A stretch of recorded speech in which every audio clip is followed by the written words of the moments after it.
Good evening. For me as well would be great. I'm Mike Lawson, Chair of the Select Board. I'd like to welcome you to the joint public hearing this evening with the Finance Committee, the Planning Board, and the Select Board. And this is a joint public hearing to prepare ourselves for our special town meeting, which is going to be on Thursday, December the 8th at 7 p.m. at the high school. Because this is a joint meeting with the three committees here, it's going to be a little, jumping up and down kind of stuff. But what we're going to do is we're going to go through the 6 warrant articles. The first two are Select Board articles, so I will introduce a presenter. And then I will introduce Ms. Cash, we're sitting here, from the Planning Board, and she will take over the podium then to introduce folks with respect to Articles 3, 4, and 5. And then I'll turn the podium over to Ms. Miller, the Chair of the Finance Committee, who will introduce Article 6. And that'll be the way we'll go this evening. At the conclusion of the meeting this evening, it's going to be a little bit of musical chairs here, but the Planning Board is going to stay in this room with the Finance Committee and the Select Board in the audience to deal with their first agenda item, and then they're going to vote on that agenda item, and then they're going to depart to go to Kai's Road for the rest of their meeting. Yeah, I know. And the Select Board will remain here in the meeting room because we're set up to be televised, and the Finance Committee will adjourn to the Select Board room. Everybody got that down? All right. So pay attention. There'll be something going on anyway. So with that quick overview, then we will turn to the articles as usual. What we'll do is we'll hear from the presenters, and then we will be happy to entertain questions, comments. First, we will turn to the various committees who are here, and then we will turn to anybody who wishes to make a comment. In general, the comments should be constructive. All comments should be constructive and should be mindful and should not be personal and should be directed to the agenda item. But in addition to comments that would improve the presentation, it is also now the possibility for you to indicate various points of view, as long as you are doing it in a judicious manner and you don't spend a lot of time. So we're going to try to keep everybody's comments to 2 minutes. I don't have a moderator. Madam Moderator, did you bring your bell? Can you ding loudly? So everybody would just try to keep their comments to 2 minutes. So any questions before we get underway? All right, Article number 1, the pilot agreement solar project at 241Y Main Street. Mr. Whalen. Thank you, Mr. Chairman. Chris Whalen, Town Manager. I live at 1935 Main Street. Article 1 of the special town meeting requests that the town vote to authorize the payment in lieu of taxes for the solar panels that are under construction on the former W.R. Grace property. You've seen this map before that shows the W.R. Grace site. It's 80 acres that the town acquired by eminent domain in 2014, August of 2014. Steve Ing used his drone to get this photograph of the solar panels under construction. Let me see, Knox Trail is the roadway on the left-hand side of the screen, and there's industrial buildings over there. That's the town of Acton. There's the Tennessee Gas Pipeline is the linear line there that is sort of near the boundary between Concord and Acton. And this is another view. You can see the Tennessee Gas Pipeline that way, and the panels are well along into construction. Town meeting voted in 2012 to authorize the lease of that land for the development of solar power generation. The light plant executed a purchase power agreement to buy the electricity at a favorable rate compared to the retail market price. Although the land is publicly owned, the solar equipment is privately owned and therefore subject to property taxation. State law requires that solar power generators negotiate a payment in lieu of tax agreement with the towns where, that host such facilities, and those agreements must be ratified by town meeting so the public is aware of what the terms of the agreement are. The equipment must be valued at full and fair cash value as determined by the town appraiser. Kearsarge Company is the selected vendor and is doing the construction, hopes to have that work completed by January 8th. The agreement that was worked out with the Board of Assessors and the town appraiser calls for a first-year payment of $70,000 based on the value of the equipment, and it will depreciate over time as the solar panels get older. Down to the final year, the annual tax payment to the town of Concord would be $26,000. That's essentially my presentation, but again, town meeting is required to ratify the payment in lieu of tax agreement accepting property taxes for private equipment on town-owned land. So I'm happy to answer any questions, Mr. Chair. Are there any questions or comments for Mr. Whalen on Article 1? Seeing none? Oh, I now see one. Yes. D. Ortner, 169 Thoreau Street. I'm wondering, in lieu of payment for the taxes, is there still a surcharge collected that would go to the CPC? Interesting question. I don't believe so. Is Kerry? The CPA surcharge will not be collected on this personal property tax. Thank you, Kerry LaFleur, our new finance director. Thank you.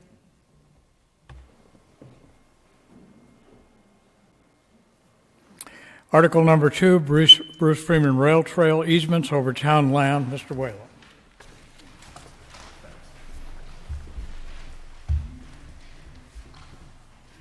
Thank you, Sean.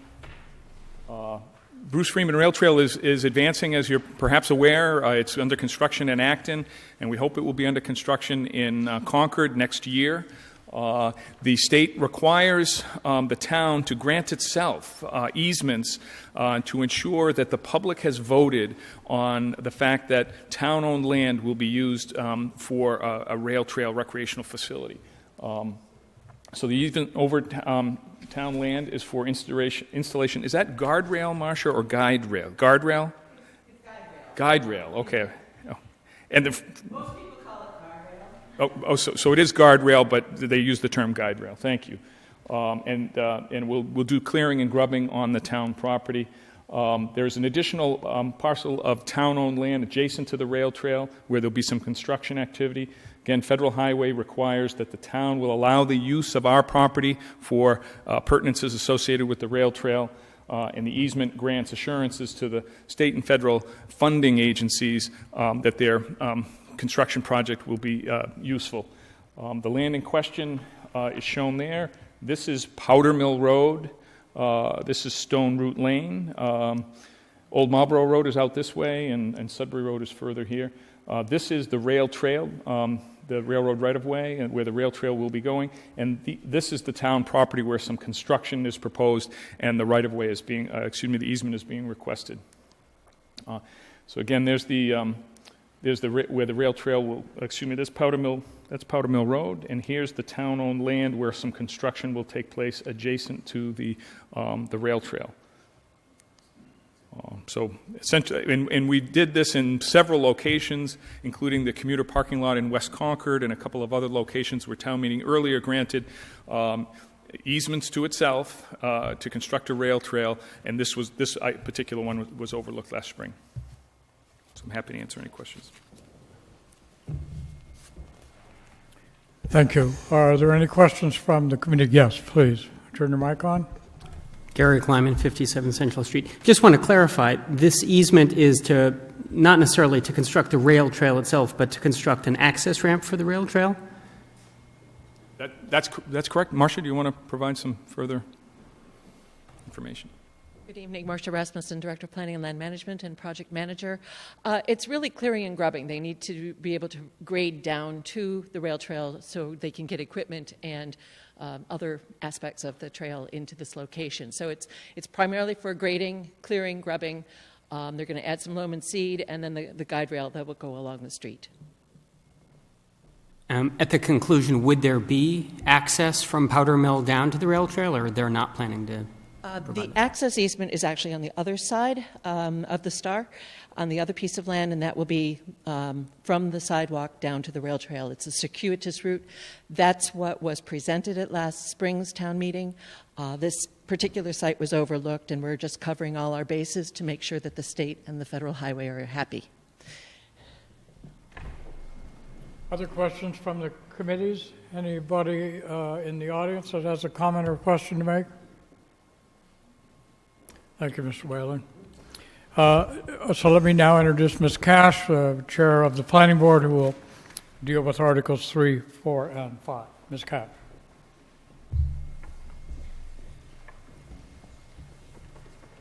I'm going to hand the mic right over to Jack McBride and Kevin Hurley, who are the applicants for these. Thank you, Brooke. My name is Jack McBride, 943 Lowell Road, and principal at Abode Builders. Articles 3, 4, and 5 all relate to the approvals required before moving forward with an alternative PRD application to the zoning board, and very similar to what was approved at 2015 town meeting for Black Birch 1. So I'm going to address the three articles in order. Article 3 is a request for town meeting to approve the preliminary site development and use proposal for Phase 2, which was submitted to the Planning Board on September 12th. Phase 2 consists of 16 units of 55 and older housing. Phase 1 was 25 units of 55 and older housing that was approved at 2015 town meeting. This is the locus plan on Forest Ridge Road, showing the development area proposed up here, Lot 4A, and open space parcel A, which comprised the land for Phase 2. Abutting this is the Concord Municipal Light Plant here, the Muse off the scale up here, the Muse Apartments, the Thoreau Club and the Thoreau Camp in this area, and this is Black Birch down here across the turnaround. This is Riverbend, and then Minuteman Arc is in the office building down here. The green areas around here are town-owned land that provide trail connections, and there's quite a trail network in that area.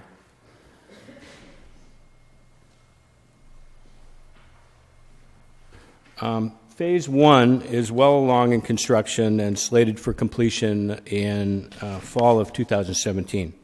21 of the 25 units are sold, many to Concord residents. There are 3 affordable units in Phase 1. Phase 2, if approved by town meeting and the Zoning Board of Appeals, is expected to start construction spring of 2017, and we expect to be completed by the end of year 2018. Our team has a long history in Concord. I've been a resident for more than 25 years. Our planner, Kevin Hurley, architects Elise Stone and Paul Mahoney, and construction manager Jerry Evans are all longtime residents of Concord.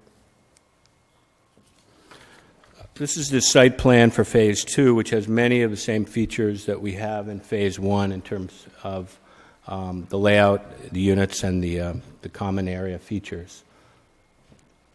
Oops, sorry. It's sort of organized around a town green gathering area, which we also have in Phase 1.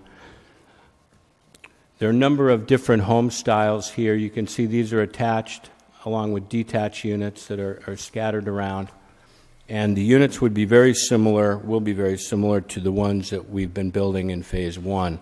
They include 2 and 3 bedroom units, and all have the master bedroom on the first floor designed for empty nesters, and each has a 2-car garage.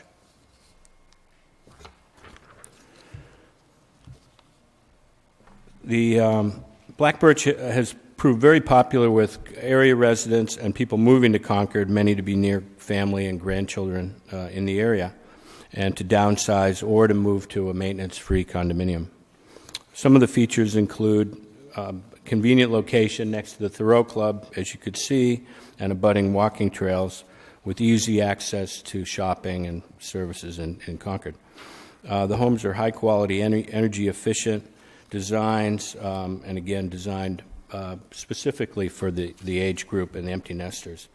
There's a lot of customization options, so pretty much every home up there is different on the inside, certainly, and people work with Paul and Elise to pretty much design the interiors the way they want them. The plan is more than 50% open space, as does Phase 1. The comparison here, I think I missed a slide. Sorry. Yeah, this one. Okay. So the benefits here of the residential use compared to the alternative, which would be by right, would be commercial or educational, have been shown through a number of studies that we've done, traffic study, financial impact study. Significantly less traffic. There's really not a big peak AM or PM travel for many of the people who live there. So you can see the dramatic difference here in the traffic, especially the weekday AM peak and in the daily trips. There's more open space provided, 4.5 acres approximately, compared to none required for the use for office. The affordable housing component, we've proposed, and probably be some discussion tonight about the alternative. We propose two alternatives. One is to do 2 units on site. We did 3 in the first phase, so that would make 5 in total. Or alternatively, provide a contribution to the town for affordable housing of $1 million for use in other locations and other projects in town, other uses. The tax revenue is dramatically improved. The FinCom, I believe, has reviewed the fiscal impact report that we provided. One of the benefits of age-restricted housing economically to the town is there's no impact for education and school cost of school children, which, as we all know, is a major cost. So this shows the projected gross revenue and tax revenue, but the net is not far below that. I believe it's approximately $20,000 cost per home per year. I'm sorry, $20,000 in aggregate per year based on the fiscal impact report, and that would be for fire allocation, other services, fire and police primarily. Our proposal, offers the town the alternative of the 2 choices with the affordables, which we're looking to get resolved tonight, which that will be. Articles 4 and 5, we don't have the a slide for those tonight, and I apologize for that, but they are printed in the warrant, and they're pretty straightforward, so I'm going to try to explain what they are. Article 4 request... Before you continue, could we see if there's any comments about Article 3? Sure, however you want to do it, that's fine. I think that would be better to see if there's questions or comments. You can just wait in the wings. I think it'll be quick. Go ahead and leave it there. Are there any questions or comments about the presentation of that article? The same presenter will be moving on to another aspect of the project in Article 4. Any of the boards first? Any questions from the board? Yes, FinCom?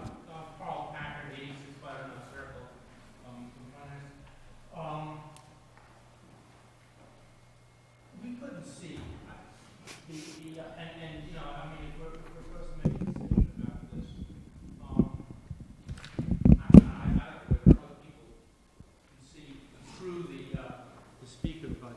Is there a particular slide that you would like to go back to? It was basically the fiscal impact, between the 2 alternatives. I just think it's something that we should be able to consider anyway.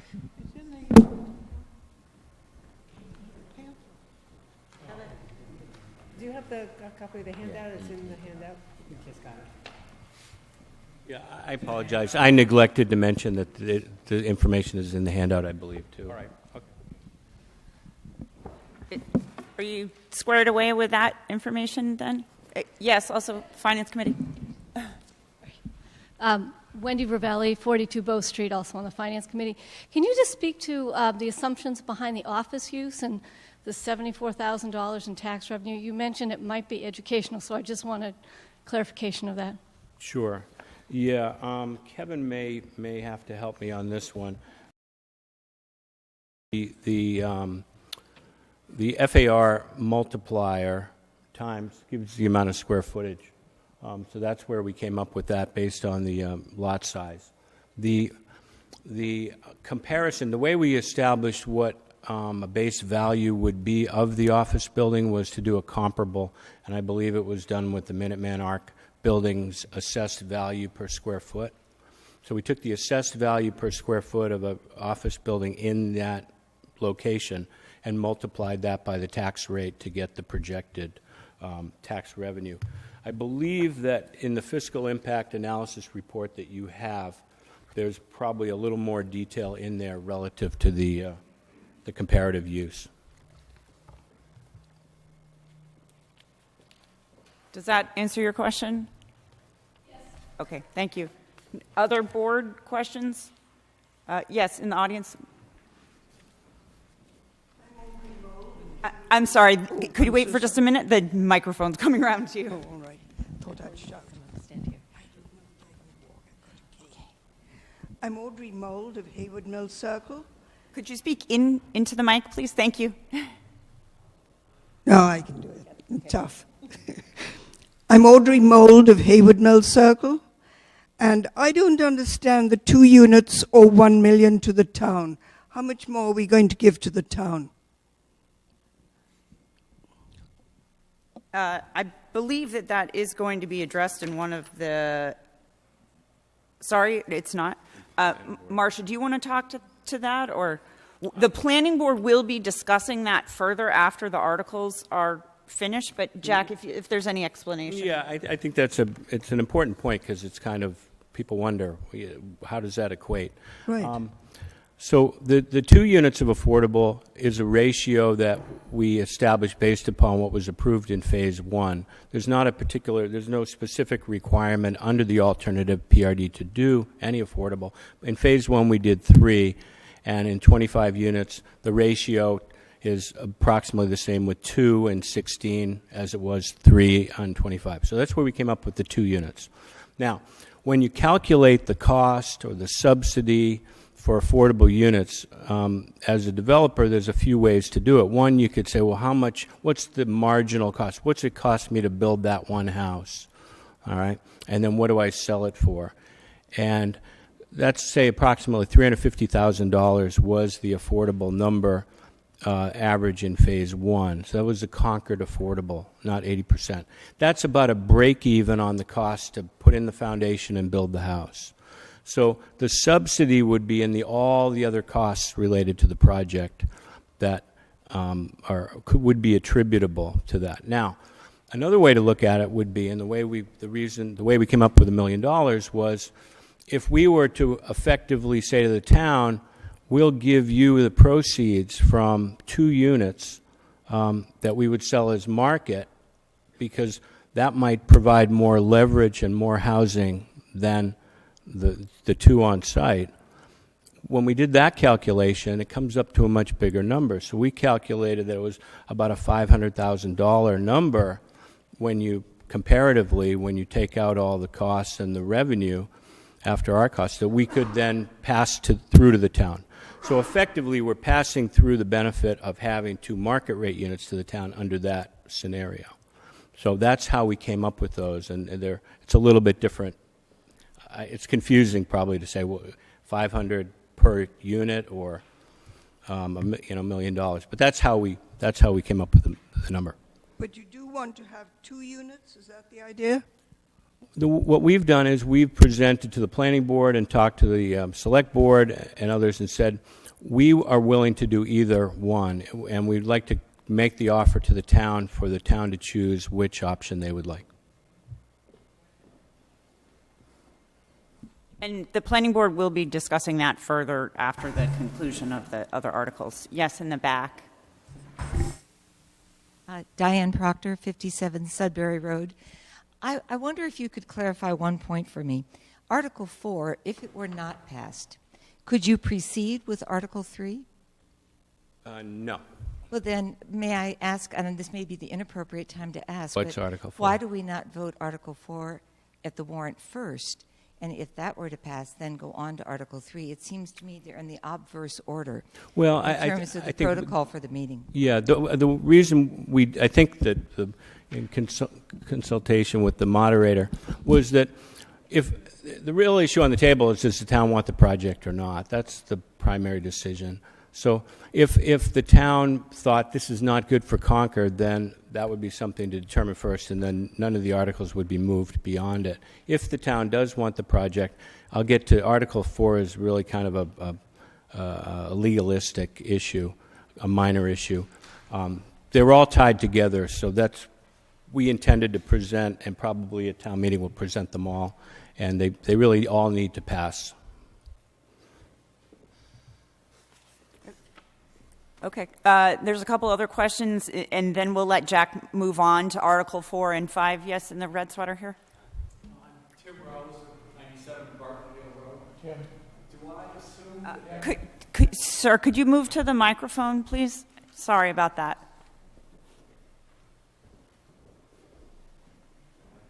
Loud enough voice, I didn't have to, that's fine. I'm Tim Rose, 97 Bartlett Hill Road. Do I assume correctly that the area that you didn't point out is the former nuclear metals site that is at the bottom of that map? Well, I pointed out the abutting properties. We can go back to that. Yeah, so that is that here. Below you? That's correct. Yes, thank you. Okay. The second question, and this is going to be a terribly naive question, and I don't know if you can answer this in 60 seconds or not, but why is this coming before the town as opposed to some other? What is the background that requires this to have town approval? That's a very good question. It's a quirk of the zoning, really, in that I believe that the alternative PRD in the zoning bylaw is the only provision under a PRD that requires town meeting approval.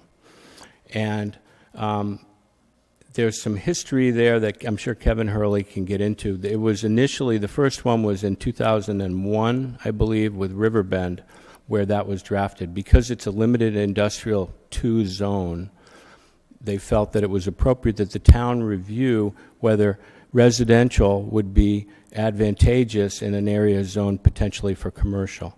So that is the reason. Yes, Mr. Rothermel.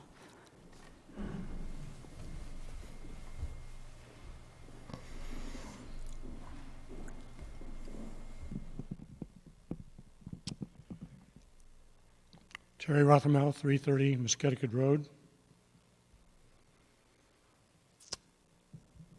It's easy to say that the town should take the option of accepting the $1 million from this development. Yet please excuse a plea for taking the other option, namely including 2 affordable units in this new community. Our inclusionary housing efforts have been built up over 30 years, during which time developers have been asked to provide affordable units within their plans. If we accept this $1 million to buy out of this practice, in this case, it opens the possibility that developers will follow this path. Anytime their prospective owner profile makes them uncomfortable about including affordable units in their plans. Where, for example, is the marginal value of this $1 million for the Junction Village project? I served on the Junction Village Advisory Committee under the guidance of our finance director to study potential funding of the Junction Village shortfall.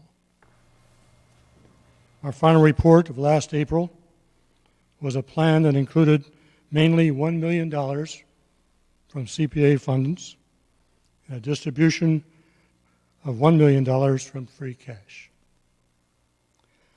So if this is the $1 million to simply replace the free cash, if this $1 million is simply replace the free cash, that was already in our plans. Where is the marginal value to the Junction Village project? In contrast, the marginal loss of accepting this buyout is clear. It threatens Concord's intent to have new developments be diverse communities.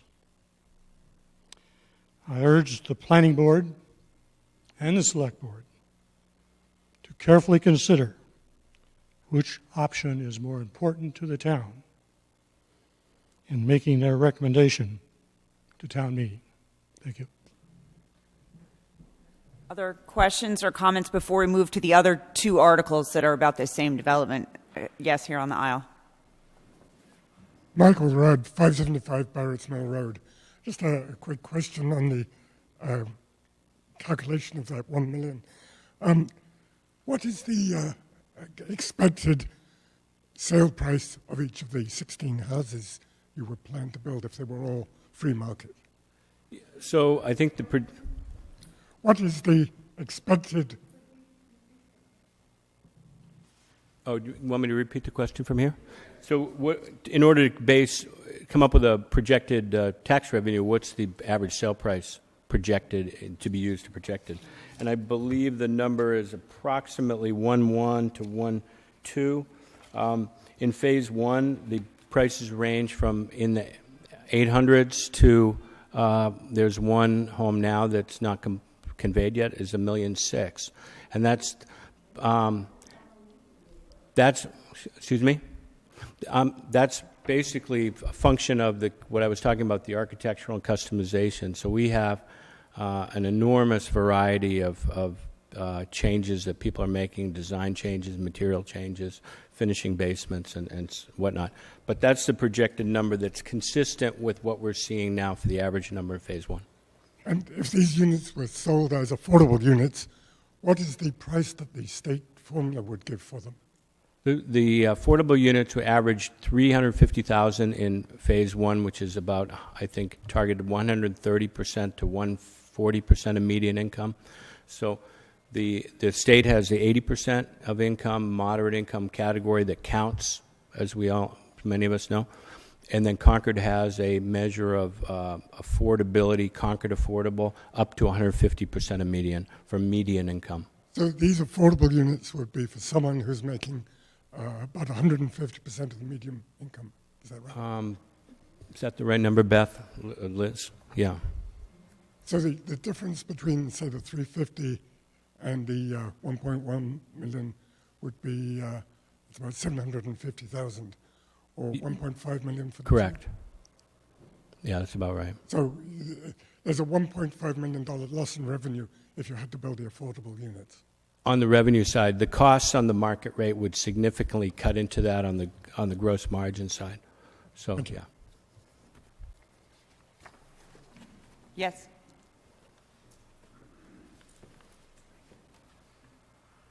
I just have a comment. I'm Honore Wiener, 1011 Main Street in West Concord, and I have no doubt that these would be very desirable. I pass by the development every day going to the Thoreau Club. I know that a number of those units are currently on the market for over $1 million. And I think when we first heard about the development, the numbers were a little lower. I just want to express the concern that many of us have that we're talking about a development for a very exclusive number of people who can afford that kind of housing. And I just think about it in terms of the impact it has on our town, who can come and live here, because many of us, would love to have that option, but we're really talking about a very exclusive and limited number of people who can afford that kind of housing, and a good number of housing units that really have an impact on the quality and the type of town that we are. Yes, I'll take this one more comment, and then please, if we could proceed to the next article. Yes, on the aisle here. Ms. Mold, yes.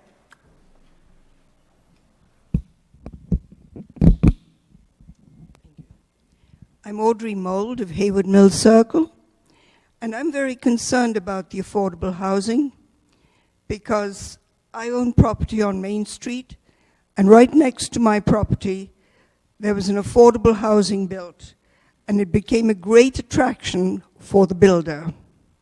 He got state tax money, $90,000, if he would build that affordable unit. Plus, he got an additional consent. He could put in the seventh house. There were only to be 5 houses on that property. And I'm wondering whether this has started something new in West Concord. Are all the builders going to be allowed to build affordable housing if they wanted, to make it attractive so they can carry on building in West Concord? I'm not sure that that is really germane to this particular warrant article, because this is an alternative PRD versus the majority of other projects which happen in town, which are traditional PRDs. If you look at the zoning bylaw, there are accommodations for increased density with the provision of affordable housing, but that does not apply to this project. But is it a percentage of the homes that are being built? Is it always to be 2 here and 3 there? If you'd like to contact the planning department, they can explain it to you. It's a little more complicated than I can explain here at the podium, but I'm sure someone at the planning department would be happy to walk you through how that calculation is come up with. Thank you. So if we could turn the mic back over to Jack for the next article. Thank you. So the next article, which I had here somewhere, the Article 4, and again, it's in the warrant and in front of you if you have one. It says, Article 4 requests town meeting to authorize the select board to release Lot 4A and Parcel A from an easement and restrictive covenant in order that the parcels be used for residential use. Town meeting in 2001 and 2015 approved the same type of release for River Bend and Black Birch, respectively. That restriction and easement was acquired by the town when the light plant bought the property at Forest Ridge Road. All of the unit owners, all of the property owners on Forest Ridge Road were initially beneficiaries of an easement that precluded residential housing from being built there. That dates back to the 70s when they thought it would be an industrial development.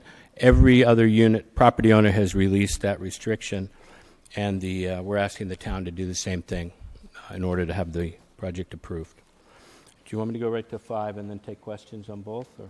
Yeah, why don't you do that? Okay. Article 5 requests town meeting to vote to amend the zoning bylaw to increase the floor area ratio for residential use under an alternative PRD to 6,000 square feet per acre from the current limit of 3,000 square feet per acre in industrial Park 2, where the zoning that's here. This would make the limit for residential use on this property the same as it would be for educational use. So for comparative purposes, what does it mean to go from 3,000 square feet to 6,000 square feet per acre? Well, I think a good illustration is that the FAR limitations that were approved by town meeting in 2015 established FAR limitations for residential zones in Concord. They range from about a 0.26 to a 0.36 aggregate FAR in the zoning districts AA through C. And there's a formula available. I'm looking over at the expert there in case my math is a little off, but I have double-checked the numbers. So the FAR that we're presently is 0.075, okay, 3,000 per acre, 0.075 compared to 0.36 currently in zoning district C with a 10,000 square foot lot. So we would bring it to 0.15 here again, compared to 0.36. So that should give you a relative idea of this is not crazy density, and it would be, again, so if you picture it, would be 2 3,000 square foot homes potentially on a 1 acre lot is what we're saying, not one 3,000 square foot home. The limitation in the application, the alternative PRD proposal, is no more than average of 2,400 square feet per home in the project under the FAR guidelines. Sorry, Jeff, would that be an aggregate of the 16 units? Would be the average of the 2,400 average. So the aggregate number, I mean, I can give it to you, it's 30-something thousand, but it Okay, but for no more than average of 2,400 under the FAR. Thank you. First, any board questions on those two additional articles? Matt? Matt Johnson, member of the Planning Board. So does that average of 2,400 include all options that a client chooses? And I know, too, that the FAR, as defined in this district, is gross floor area, plain and simple, including basement areas, right? No, under the oh, it excludes basement. It excludes the basement. Okay. Includes everything else. Includes Same mathematics with the roof and the right. Okay. Basement is the big difference. All right, and that's where a lot of the build-outs are happening in these units. That's correct. Okay, thank you. Other questions from board members? Finance Committee select? Okay, I'll open it to questions from the audience. Yeah.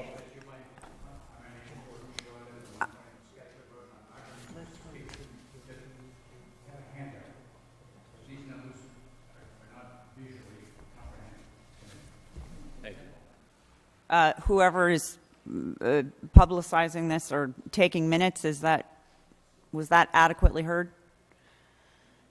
Okay. Any other questions in the audience? In the back here? I'm sorry. Can you come up to the microphone and give your name and address before you begin? Rothrock, 618 Neck Hill Road. Parcel A is this little chunk down here, isn't it? Yes. Bounded by conservation land and the Thoreau Club. So how could it be used for residential purposes?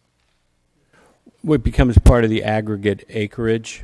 It's not going to be built upon as residential, but in order to, under the guidelines, under the alternative PRD, with transfer of development rights, and it's a little bit complicated, but it needs to be released from the residential restriction as well, even though it will be donated to the town and won't be used for residential. So would it become conservation land? It would become conservation land. Yes. Marjorie Daggett, 80 Deaconess. I'm concerned about Parcel A as well. What was it under the previous agreement that you're trying to change? What was that parcel designated as? Was it a conservation easement? No, so it was could only be built for industrial park, office, education, anything other than residential. It could be built upon. It's part of the Thoreau Club property right now, so that's considered to be a recreational use, I guess, but not conservation. So there's no change in the use of it. It's merely allowing that to be... So, because that means that you don't have enough property in the 4A. Is it 4A? Yes. You don't have enough acreage in the 4A to do it without that little piece? Is that correct? I don't understand why you have to have Parcel A, which is totally divorced from where you're going to be building the houses. I'm sorry, to have it, you mean released from the residential district? Yeah. Restriction. Why is it included? It didn't need to be included if you had enough property. Is that...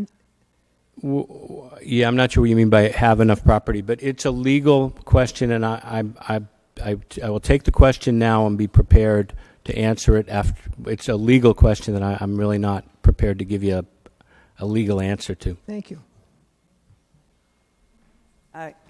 Yes, Mr. Galis. Mark Galis, 62 Prescott Road. Just a quick question. So, I'm sorry. Can you speak more directly into sure, the microphone? I sure. don't think you're being picked up. Is it picking me up? Yeah. Mark Galis, 62 Prescott Road. I just have a question. It seems to me, maybe I'm misunderstanding, but Article 5 is what's the scope of Article 5 in terms of setting a precedent for other industrial zoned areas? And is it limited by the way it's written to just the Phase 2 development area, or is it covering a larger area? Thank you. It's limited specifically to Parcel A and Lot 4A. And the release of the residential restriction.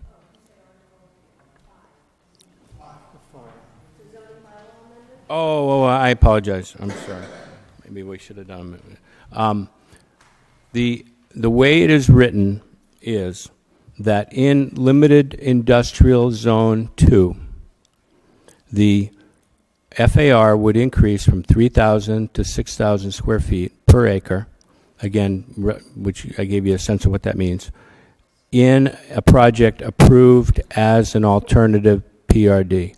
So it would only apply to projects within the limited industrial district 2 that are brought before town meeting for approval.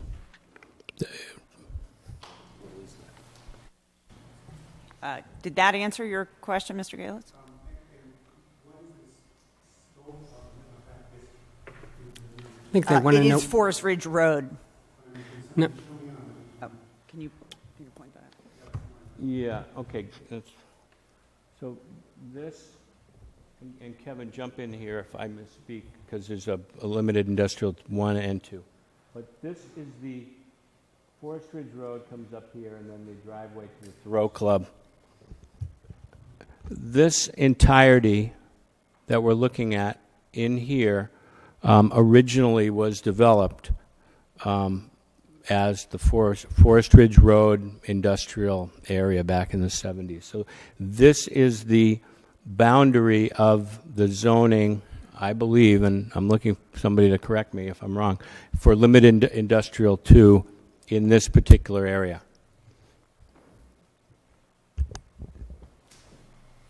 Hi, my name's Kevin Hurley. I live at 1389 Main Street, and I have just a little bit more knowledge about zoning than Jack. It does include all of the land that's shown, the Limited Industrial Park 2 includes all of the land that's shown on this slide, but it also includes land on the opposite side of Main Street.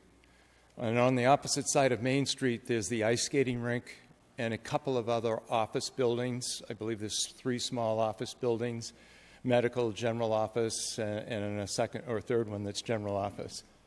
And that's the limits of Limited Industrial Park 2.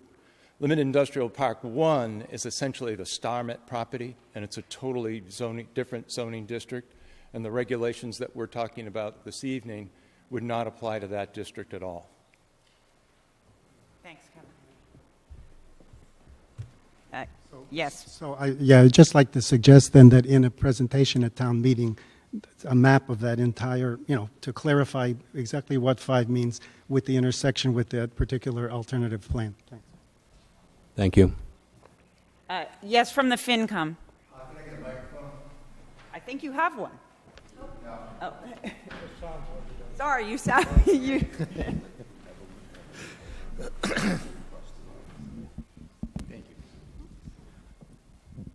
you. Dean Banfield from the FinCom. My question is whether or not this proposal is establishing a precedent or not for any kind of PRD with discontiguous parcels. So what we have is a very dense area in the Lot 4A, and yet there's a segregated lot which is totally discontiguous, Parcel A. Could that be out on Lowell Road or anywhere else in town, or is there something special about the way we're doing this? Again, my name is Kevin Hurley, 1489 Main Street. In terms of the articles that we're talking about this evening, they apply only to this zoning district. The provisions for the open space, the parcel A, to be separated from the development site, the lot 4, are provisions that are currently in the existing zoning bylaw. We're not changing that aspect as part of this proposal. I guess the other thing that I should make clear is that there's only been 3 alternative PRDs built in the history of the town. There's been an awful lot of PRDs built, but not alternative PRDs. The distinction about an alternative PRD is they're only allowed in this particular zoning district, and they do require town meeting approval. And I got the approval for the first alternative PRD, which is Riverbend. Riverbend is located right here. I worked with Jack on getting the approval for the second alternative PRD, which is Phase 1 Black Birch in the middle of this site. And then the third alternative PRD is the one that this town meeting will decide if it's appropriate for this area. In terms of the dimensional changes, we wrote those regulations so that they would be as restrictive as possible. So in terms of going from 3,000 to 6,000 square feet, in each and every instance, it's only permitted in an alternative PRD. Again, those alternative PRDs are only permitted in this district, and in every case, an alternative PRD requires approval from town meeting. So it's a very restrictive standard. I don't think that in any of that I heard anything that described the question that I had, that you have distinct parcels and you're aggregating them into one, and you're aggregating 2 parcels to create this alternative PRD. Now, I understand that the word alternative is what it is, but what we're seeing here is something that could then later potentially be leveraged into other uses within the town in other contexts. And, you know, let me trade this development right for some open space elsewhere. And I'm just wondering whether the planning board wants to weigh in on this question or whether this is just moot, because this is the only place where this alternative PRD could be executed. I'm going to hand the mic to Marcia Rasmussen, Director of Planning. Marcia Rasmussen, Director of Planning and Land Management. I think this is a transfer of development rights. Correct. And this zoning district is the only place in town where we can do transfer of development rights. So you are transferring the development rights from that parcel A to parcel 4A as part of this special permit process, correct? And that transfer of development rights applies to other uses in this district. Again, Marcia is correct. It only applies to this district. But that's the reason why so much of the land on this drawing is shown in the green, land that's been conveyed to the town. Because as we've transferred the development rights off of parcels, we've conveyed the fee interest in that land to the town as conservation land. So these are regulations that are particular to this particular district. I think from a planning standpoint, it's also important to note that there is a great value to the contiguous nature of open space parcels, that very separated small parcels of open space are difficult to manage and are not particularly useful in most cases to the town. And so having it be a portion that is adjacent to existing town land is a good planning move. Yes. D. Ortner, 169 Thoreau Street. I'd like to ask the developer a couple of questions. One being, when you developed the first Black Birch, did you have open space incorporated within that design? So what if I can show it here. It's not delineated clearly, the internal open space in here. Black Birch 1 was 15 acres, and I believe we had well more than half, perhaps 9 acres of open space. It was incorporated at this parcel was contiguous, and the open space is in this area. This parcel the deed's been, I think, sent over to the town. It's being deeded to the town, along with this parcel here. So in this case, there was a contiguous parcel where the open space was contained and abutted existing open space. Right. Over here, there's no abutting open space, and as Kevin pointed out, there's a transfer of development rights from this parcel to there. And the advantage of this parcel as open space is this is a very lovely stretch of woods, and there's a kettle hole, and it's the old glacial deposits in here. There are existing trails. It's a good buffer to the residents on Border Road. There are a lot of trails that go through here. So in our walk with the NRC, they were quick to identify the value of the natural woodlands as opposed to, this is sort of a field here, trying to carve out some conservation land, so-called, on this parcel. Right. But isn't going back to your first site where you did have a large amount of open space, isn't that for the quiet enjoyment of people who live in a planned residential community in which your properties are closer together? So the trade-off is you don't have your acre for one house, you have two houses on an acre. And so it's confined, relatively speaking. And that allows for the open space. But in your new design, there is no open space, or minimal, and that's why you have this other parcel A to offset that. But it's not really terribly convenient for the people who would be living in Lot 4A. So I'm just wondering, in that balance, how are we, the public, supposed to be looking at this and trying to understand, is this the same value that you had last year? Last year's plan was brilliant. It was really well thought out. You had affordable housing. You had, contiguous open space. And this one is slightly different. Could you provide fewer properties? Instead of 16 residences, could you do 8 residences on that and have the same open space in Lot 4A so that Parcel A would not be included in this?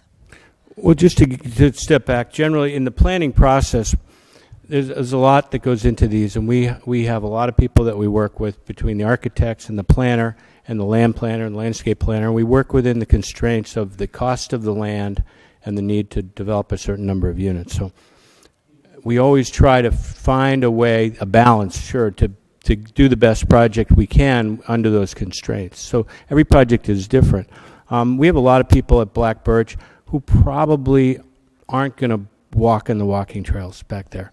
They enjoy the community, they enjoy the neighborhood, they enjoy the proximity of having their neighbors there. So there's a lot of different values within the planning process that aren't always related to people wanting to, have a particular amount of open space. People have different values. So to answer your question, we could not build 8 under the economic constraints of the cost of the land. And we've tried to develop the best project we can under those constraints. And the process that we use is we develop a conceptual plan, and then we met with the planning board to review that and get some good input. And so would it be better if we had another 10 acres here? Probably, but we don't.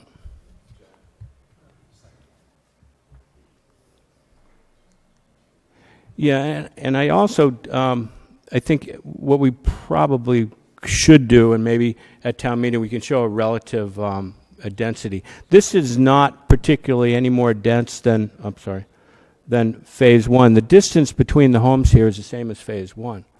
All right? The setbacks off the property are the same as phase 1. So while there isn't necessarily a big chunk of woods here with a trail, we do believe that there's a great access. There's a lot of walking that goes on in this whole neighborhood. Border Road, people come through, people pass through. There are the trails, there are sidewalks here, the Thoreau Club. So we believe there's a lot of access to open space and the amenities. So we're pretty happy with the plan, but, nothing's perfect. Yes, in the back.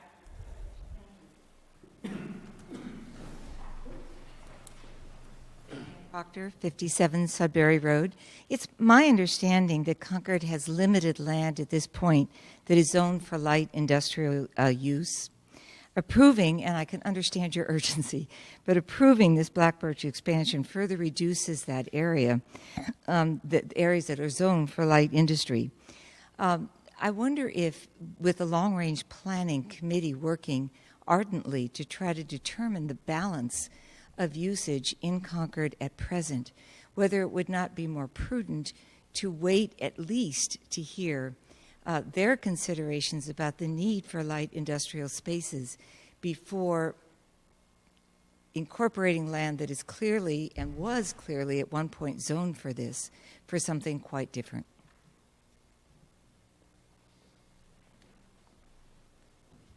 Okay, well, we've taken that comment. Yes, here.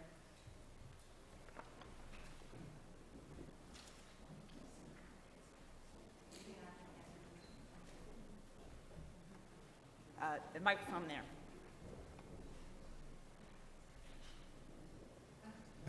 Steve Carr, 308 Musterfield Road, and I'm an unbiased member of the Concord Housing Foundation. I'm asking really, though, a timing question. I understand that the proponent would like the planning board and maybe other boards, I don't know, to choose between the two choices of $1 million or 2 affordable housing units. And that is one thing that the planning board might do tonight. If that's correct, it seems to me that if I remember the planning board, and I was once upon a time, I would want to know what the selectmen's and or the finance committee's position was with respect to that $1 million. From our perspective, the housing board, there is an arrangement out there that's been more or less agreed upon by town committees. It's subject to town meeting approval, but more or less agreed by the committees, that $1 million will be spent to help support the Junction Function project, which has significant affordable housing in it, and that money will come from free cash. If instead this proposal is passed and the $1 million alternative is taken, that $1 million will be substituted for the $1 million from free cash. Or let's put it this way, it could be substituted. That's the question to the Finance Committee and to the Board of Selectmen, whoever would make that decision. The result of that would be from affordable housing, which I'm happy to say a lot of us in this room have a significant interest. We stand today with that $1 million more or less committed to support the Junction Function. Then this project came along, and the original choice, which was to follow what had been done before, was to add 2 affordable units. If we take away the 2 affordable units and use the $1 million coming in here from free cash, this project is not producing anything more as a net to affordable housing. And so, as I say, if I were in the planning board, I'd like to know what the other committees think about the $1 million. And if I don't think about them, at least the people I think representing housing interests are going to say, wait a minute, this is going backwards if you choose the $1 million, not only for the principal reasons that Terry was saying, but just from who would ever do that trade? No one would ever do that trade. And so I guess the question, I know we're sooner or later going to separate and things like that, but I don't know where you are, the planning board, as far as, and will you be getting any advice on that from the other committees? Thank you. That sort of bounces back to Article 3, but since they're all together, is there a representative from FinCom or from the Select Board that could make a comment in regards to that?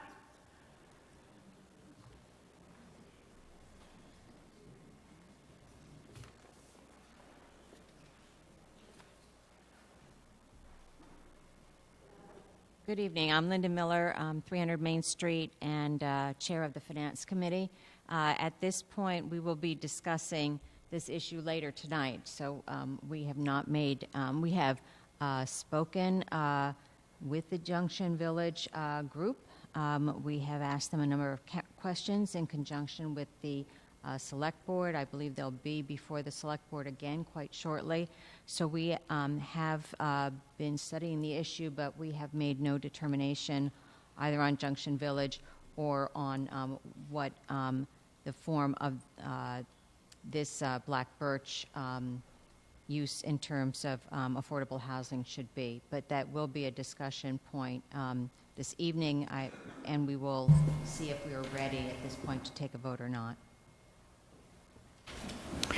Mike Lossman, Chair of the Select Board, 1695 Lowell Road. That is essentially the position of the Select Board. We have talked about this. The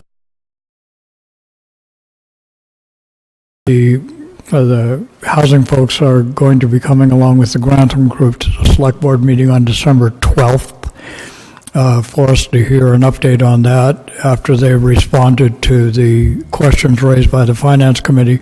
And after this public hearing is over, the Select Board will be meeting here in this room, and one of the agenda items we have is to discuss and then make a recommendation about the two options associated with Article 3. Yes?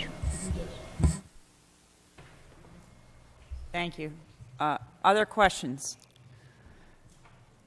Seeing none, we will move on to Article 6, and I will turn things over to the Finance Committee.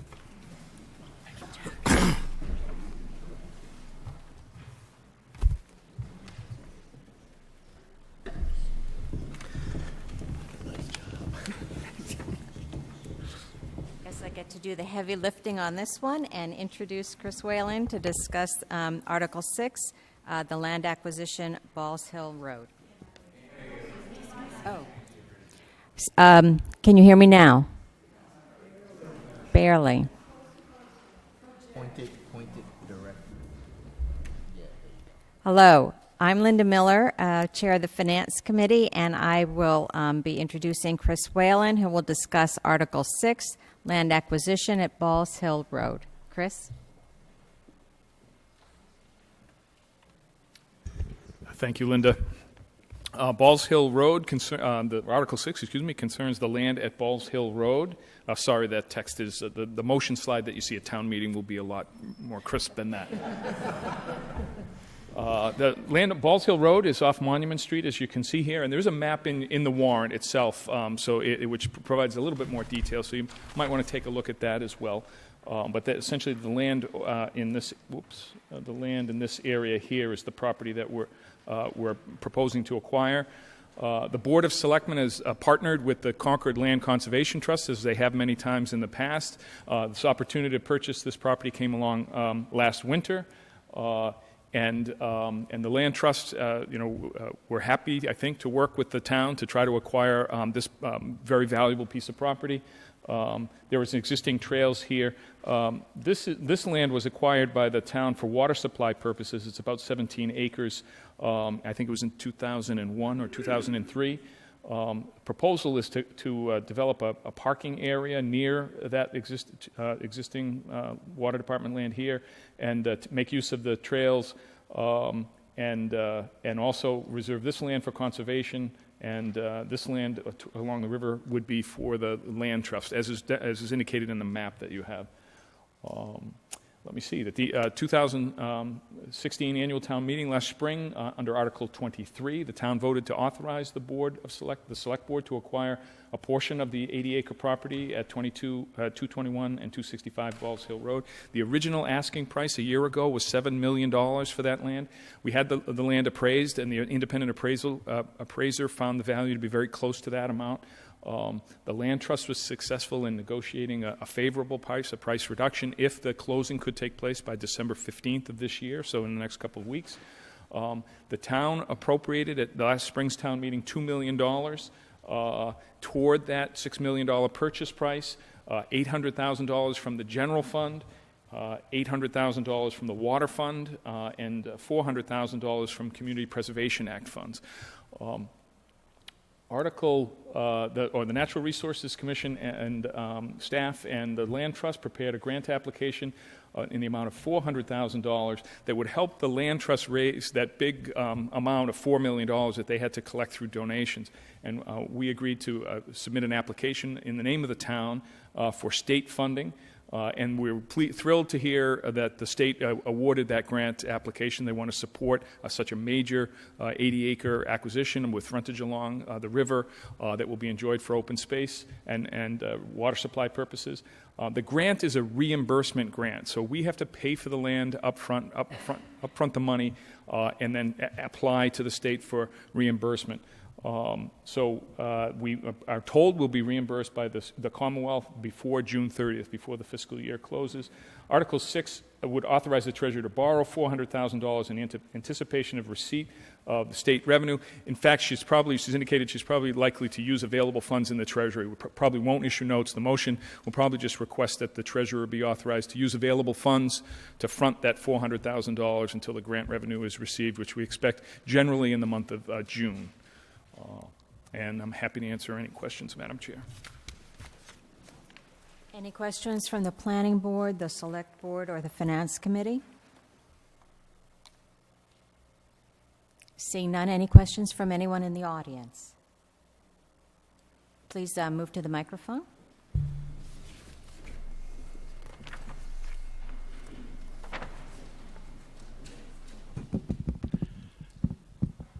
Terry Rothman, 330 Musketica Road again. So am I hearing that the $400,000 will not be taken out of the water fund? It will not be taken out of the water fund? Yes. That's correct. The $800,000 that was appropriated is still in the mix. This would reduce the amount that needs to be raised through donations. Okay, because this has a longer history than last spring. In 2001, we acquired parcels of this land for a net of $2 million. And I think all of that was on the water fund. That's correct. And then last spring, we split it between the town and the water fund. I'm not so sure that the water fund represents that mix between the water fund and the town well represents the motives for which we bought all this land, or we bought our part. So I would just plead for any further expenditures here that we take it off of the water fund fee payers, who are a different crowd than the taxpayers, and balance out that share a bit more in the future. Thank you. Thank you, Mr. Rothmel. Any additional questions from, yes. I'm sorry.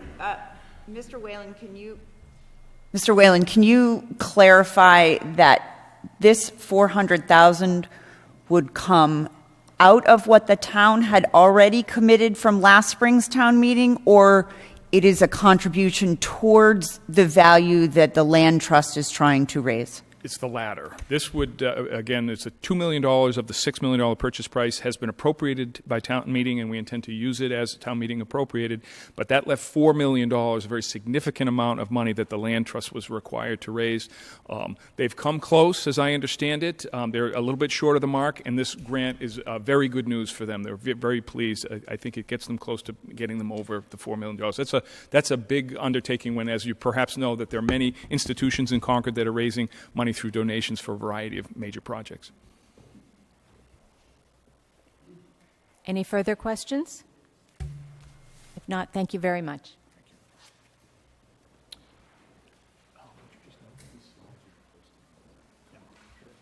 Come ahead. Go ahead. Are we going to? I'm going to tell everybody what we're going to do, and then we'll get out of here. All right, thank you, everybody, for your questions and for the presentations tonight. What's going to happen now, as I already indicated to you, is the planning board is going to stay here in the room, and the first item on their agenda is, in fact, the one that has been raised tonight, and that is which of those two options they think is prudent. The Finance Committee and the Select Board will stay in the audience and listen to that deliberation and vote. And when they have finished with their vote on that item, they will adjourn and reconvene for the rest of their agenda back over on Kais Road. The Finance Committee will go in the Select Board room. We'll stay in here. And we have other agenda items, but one agenda item for us will be discussing which of the two options in Article 3 we're going to recommend, and the same is true for the Finance Committee. All right?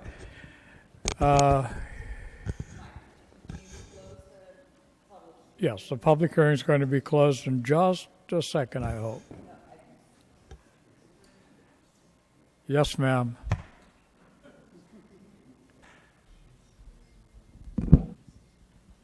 Thank I'm Audrey Mould, and I want to know if the decisions you make tonight are very important to the meeting on the 8th. Are they relevant, or is this just a meeting tonight? Well, I suppose it's a matter of opinion, but it is customary in town for the select board and relevant committees such as the planning board and the finance committee, whenever there is money involved, to make recommendations to the town meeting about warrant articles. And so what we will be doing tonight is making recommendations on this warrant article that will be presented at town meeting. The town will be the ultimate decision maker. But it won't be anything definite tonight. Yes, they will definitely make a recommendation. I don't mean I mean a permanent figures. I suspect it'll be a permanent recommendation. Yes. I think that to clarify, that the warrant article itself will be modified based upon the recommendation. And so it will be presented to town meeting not as a choice between 2 units and $1 million, but as one definitive option, typically driven by the recommendations of these boards. But it is not a decision. The town still would have the right to deal with the article in any way they see fit. Does that help clarify that for you? Would it be voted down? Of course. Yes. I'd like to ask why it couldn't be presented to the town meeting as a choice, particularly if Madam Moderator? If the board's vote, 2 in favor here and 1 here, who's going to decide what happens to the motion, to the actual warrant? Should I repeat that? I think the question was, why couldn't it be presented to the town as an option? And the second part of the comment was, what would happen if there was a split recommendation on the relevant committees tonight? How would we decide? Right. Madam Moderator, do you want to help us out here? I'll bet you didn't think you were going to get called on, did you? Carmen Reese, 52 Devon Street, Town Moderator. Imagine that. If the recommendations are split between the select board and the finance committee, my understanding is that this is a decision for the planning board, and that the planning board will decide what goes in the motion. Mm-hmm. And as to allowing the town to yes? Isn't this a petition warrant article? Wouldn't it be the petitioner that would decide what they're going to bring? Well, it's true. The petitioner would decide, but you're going to decide what you'd be willing to accept, right? Is that At the town meeting, populace has to decide what they're going to accept. Well, exactly. That's what goes into the motion. And if one or the other of these goes into the motion, it is whether $1 million or the affordable units, it's certainly open to citizens at town meeting to move to amend it to choose the other option. That is certainly open to citizens. Does the petitioner have a deadline for amending his petition? Yes, 5 days prior to town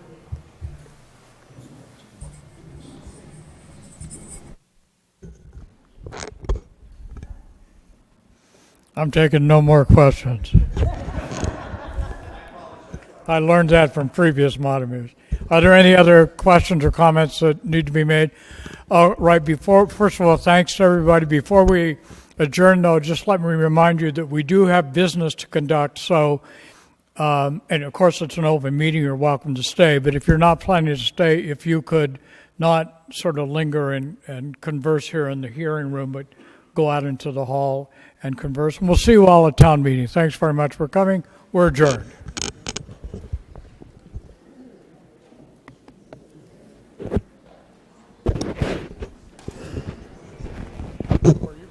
We'll start up again in about 2 minutes. If people want to stand up, stretch their legs, and give people that are leaving time to leave before we start the planning board follow-up meeting.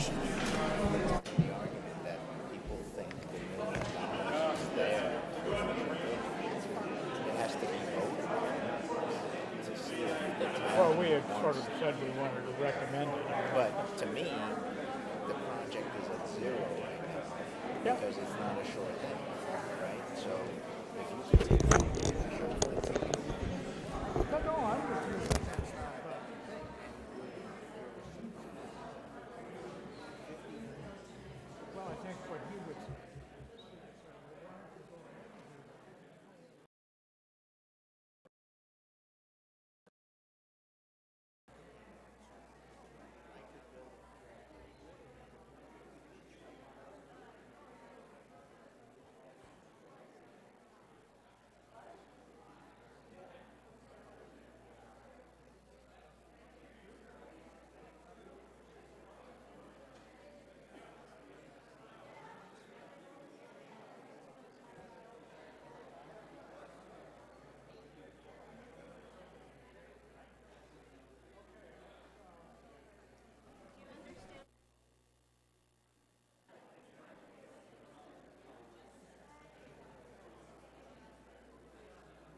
Excuse me, if you're planning to leave, if you could go ahead and move out of the meeting room.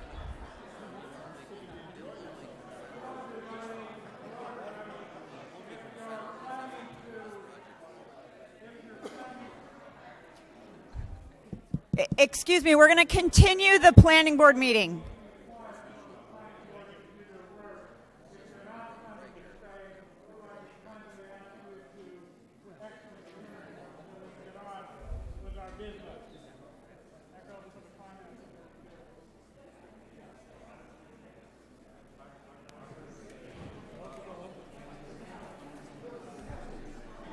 Could you possibly describe exactly the components of an alternative PRD? If this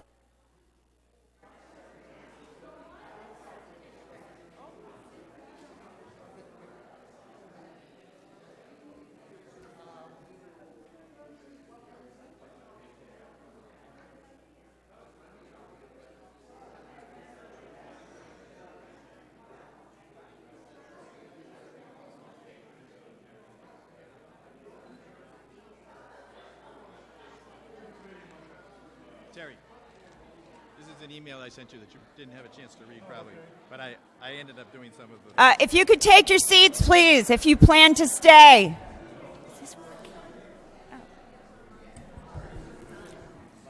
Excuse me, if you could take your seats, please, if you plan to stay.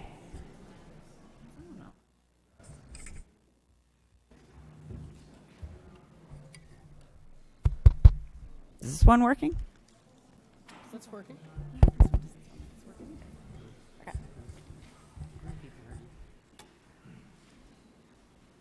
Thank you. So we're going to briefly open the planning board meeting of November 29th to discuss this item referenced before, the question of the 2 affordable units in Black Birch versus the $1 million contribution for affordable housing purposes. I'll open it to my board first, though I know that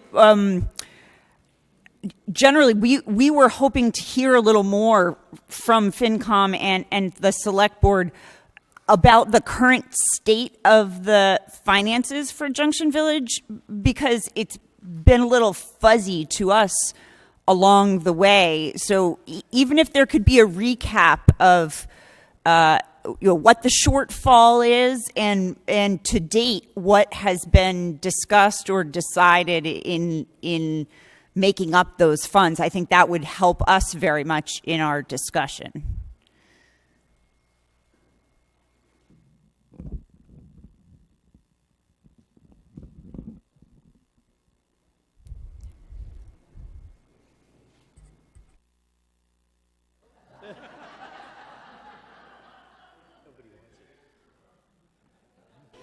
Anyone? I don't think there can be a definitive answer. Mike Lawson, Chair of the Select Board. The Select Board has discussed this any number of times. I think we had in our previous conversations indicated our support for using free cash and the amount of $1 million, whether we would or not. We never would decide, but we're interested in pursuing that. We were also interested in ensuring that there was an application before the CPC for funds to support this project as well. There is an application before the CPC. They haven't concluded their work for the year, so we don't know what it's going to do. There was an ask of a certain amount of money. The combination of free cash on what was proposed as a CPC allocation was short of the amount that Grantham thought he needed by a few $100,000, as I recall. We asked him in a select board meeting about that. He thought if we were able to deliver the amount of $1 million from some source and that the CPA application was successful, that they would be able to contend with it. They thought perhaps they would have more leverage in going back to the state asking for additional money, but they did not ask us to increase the support that would be forthcoming from the town. Just to clarify, we don't have a precisely fixed number of how much the town needs to come up with. We have indicated that we would be interested in talking about and potentially supporting $1 million from free cash and the application to the CPA. Those are the only funds, and those are the only funds that have been discussed with Grantham and the Housing Authority. Okay, so in terms of even a total value that has been discussed to Grantham, it's potentially at $2 million now, combining the potential use of free cash and the potential CPC Depending monies. on what CPC does and what the town does with respect to free cash or another allocation of funds, as you are connecting it to the discussion you're having now. Right. And can you just clarify for us, the Select Board has made what is the commitment that has been made to Grantham in terms of town financial support from town on this? We've indicated that we are willing to consider a free cash warrant article. We have not, as a Select Board, done that yet, and that we were supportive of an application going to the CPA, and we conveyed our support for that application along with other town-sponsored applications during the current process for CPA. Those are the only commitments that we have talked about. Okay, I think that helps. And FinCom, does anyone have, Linda, a comment?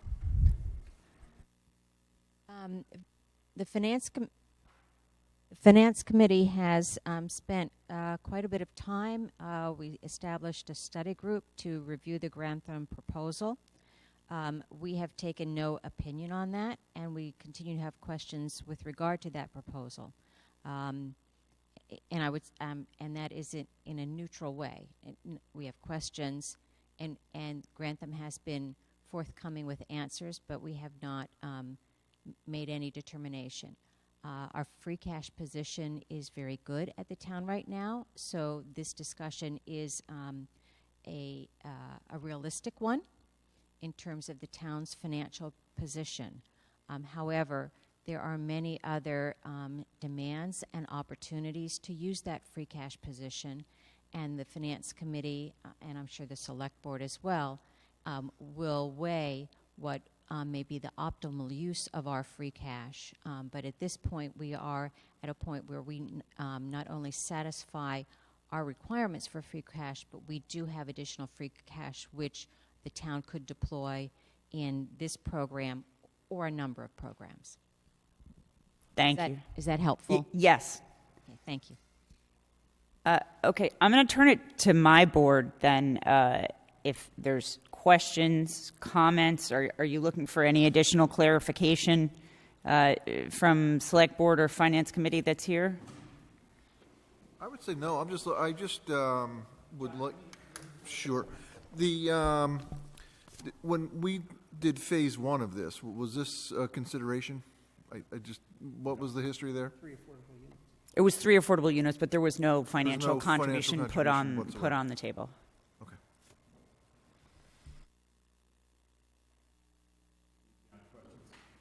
No. So then I would just say that I thought that the comments from the members of the Concord Housing Foundation were quite persuasive in two regards. First of all, from a policy perspective, Concord's policy with regards to affordable housing has been to place units throughout the town rather than concentrating them in individual development, and that those units should be indistinguishable from market rate units. So, from a policy perspective, it is a good thing to place units within new developments as they occur, even if the economics seem quite daunting. The second is that there is a false equivalency being made here. I think on the one hand, people could say, well, each unit within Junction Village that's an affordable unit only costs us, $35,000 net, whereas one here is $500,000. And it seems like, well, why not trade off those 2 units for, you know, a large number of units and another thing. But since we already have money for that other project, the result would be that we would lose affordable housing units that we would otherwise have, and possibly set a precedent in the town for this sort of fungibility of, you know, a unit here for dollars there. And I think that that is a potentially dangerous precedent, can create, you know, more of this notion of parts of town that have and have not. Thank you. Does anyone else have a follow-up comment to that? Yeah, I'm certainly. Can you lean into the mic? Yeah, sure. I'm moved more toward the affordable housing proposal, mainly looking at the history of the difficulty we've had in this town in locating affordable housing and finding developers willing to move forward with it. Junction Village, which the original funding, the Don Henley money for Junction Village, as I understand it, was for affordable residential housing. It didn't go that way in the end, and we got an assisted living project. I think it'd be a shame to lose an opportunity for affordable residential housing at this point. Other members of the board? Yeah, I'll just echo. When I came in here today, I didn't think that the Junction Village and this particular project were connected. After hearing what the folks from the various housing committees around town said, I'm inclined to take the two units that we know we're going to get. That's just the way. So I'm not even considering the Junction Village. I don't know anything about it. It's not been brought up before this board. So I'm not even considering that I'm just knowing that if we can get 2 units, I think that's what we should do. I have a question that'll probably show my ignorance of affordable housing issues, but I'm sure that there are folks in the audience here who could probably answer these questions. There are 2 questions. One is, at either Junction Village or the Black Birch development, would affordable residential units at Black Birch or affordable assisted living units at Junction Village, are they offered preferentially to Concord residents initially or on an ongoing basis through deed restrictions? Does anybody know? I think I can answer that in part and perhaps provide a clarification for some people in the audience that may not understand the range of affordable housing units. There, as I think Mr. McBride referred to, there is Concord affordable, and then there is what the state considers affordable that counts on the 10% list or the 40B list that people talk about sometimes for our affordable housing inventory. The Junction Village units, as I understand it, would all be counting towards that 10% number that we're trying to stay above, because they would be offered at the state housing development median income. It's very, very hard with current land prices in Concord to get private development units down to an 80% level because things are so expensive here. So I believe, Mr. McBride, correct me if I'm wrong, the units that you're suggesting, the 2 units, would be somewhere above that at the 120, 130, 150, somewhere there. So they do still count. They are still considered affordable units. However, they don't count on the state inventory. And related to that, I believe, correct me if I'm wrong, Elizabeth, the local affordable units can be preferentially filled with local residents or employees. The state-listed 80% units do not have any local preference. Is that? I'm sorry, Marcia, can you correct that for me? We would seek a percentage of the units to be Concord preference, and we would have to demonstrate the need. So I think the state allows up to 70%. If there is a demonstrated need, we would have to provide that evidence. Junction Village. Yeah. For Junction Village, yes. Not for this project.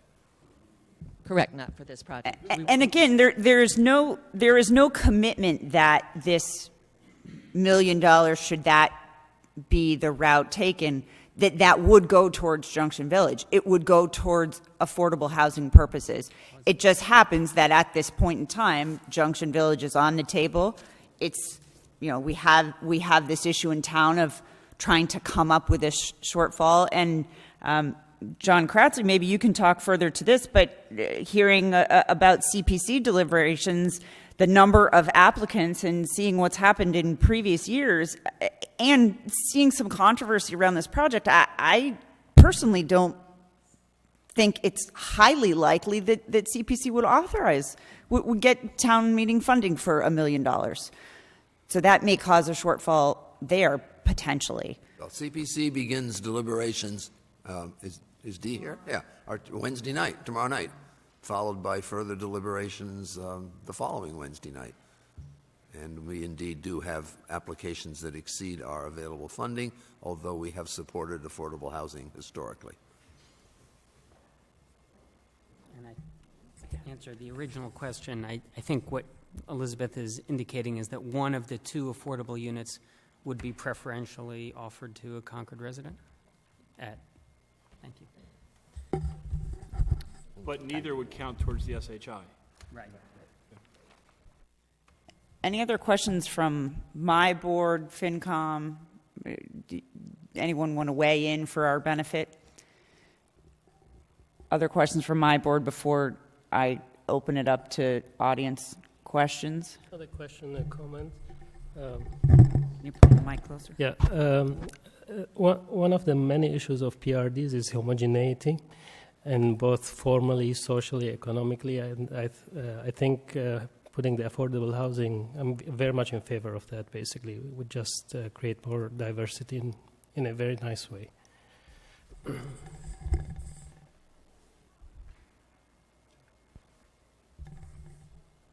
There's no restriction on how the $1 million would be spent towards affordable housing, is what I think I heard. I mean, sure, Junction Village is one opportunity, but is there an opportunity to use $1 million to support affordable?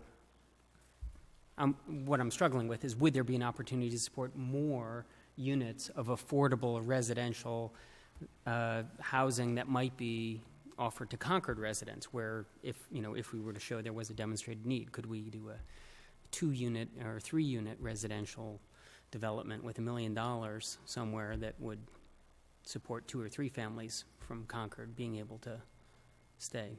Well, I believe how those funds got used would be determined in the future by the select board or by which of the housing groups by the select board.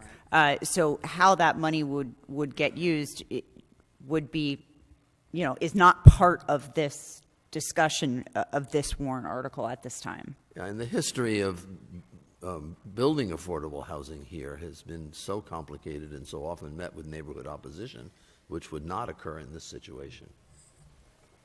I would also note that while $500,000 in place of a single unit seems like a massive number, that with the median home price above $900,000, that buy down would be basically the same anywhere in Concord. I mean, certainly there are some areas that might be less, but it's not a lot less. Is Mr. Phillips here? Mr. Phillips, you had presented to us at one point a rough number that had been looked at for renovating an existing house and buying it down to an affordable level. I recall that number was something around 5 or 550. Charles Phillips, 65 Fairhaven Road. I'm chair of the Concord Housing Foundation. In connection with the warrant article that we are looking a concept that we're hoping to bring forward, the answer is roughly $500,000 for buying a small house at market, and then buying it down plus possible alterations for a modern user, and then reselling for below market for a someone who earned exactly at 100% of the median income, which again is higher than the 80%. And if you want to go to the 80%, it would be more than that. So yes, 500,000. Thank you for that clarification. If there's no more questions or comments from my board, yeah, I'll open it. Anyone in the audience that would like to ask us a question or make a comment? Mr. Rothmel?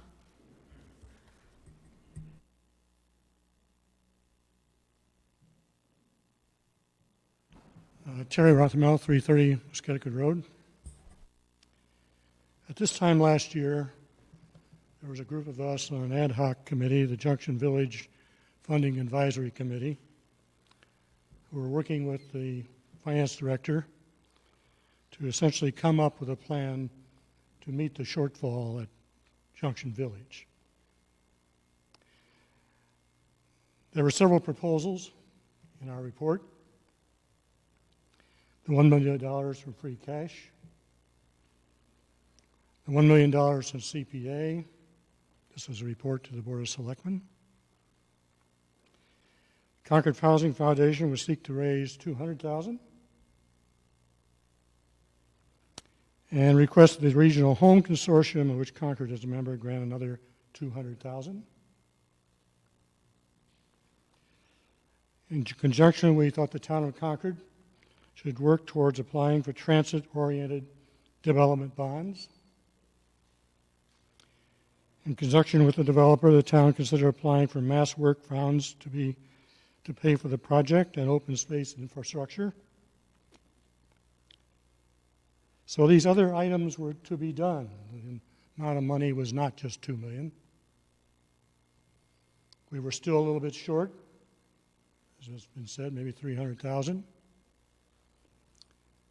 But it was the pride of that committee and our advisors that work and that amount of commitment on the part of the town would impress the state with our ability to sacrifice and pay for this kind of project. And we hope the state would then reduce some parts of the deal that Concord would have. So it wasn't just $2 million.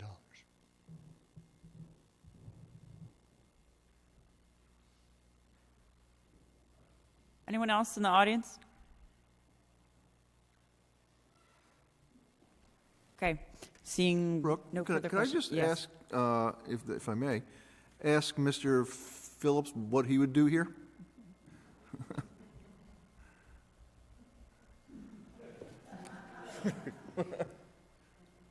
You don't have to answer that, Mr. Phillips. I'm just asking if you would proffer your opinion.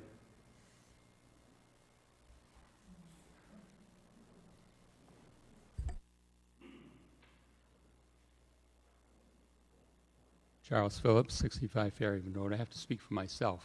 But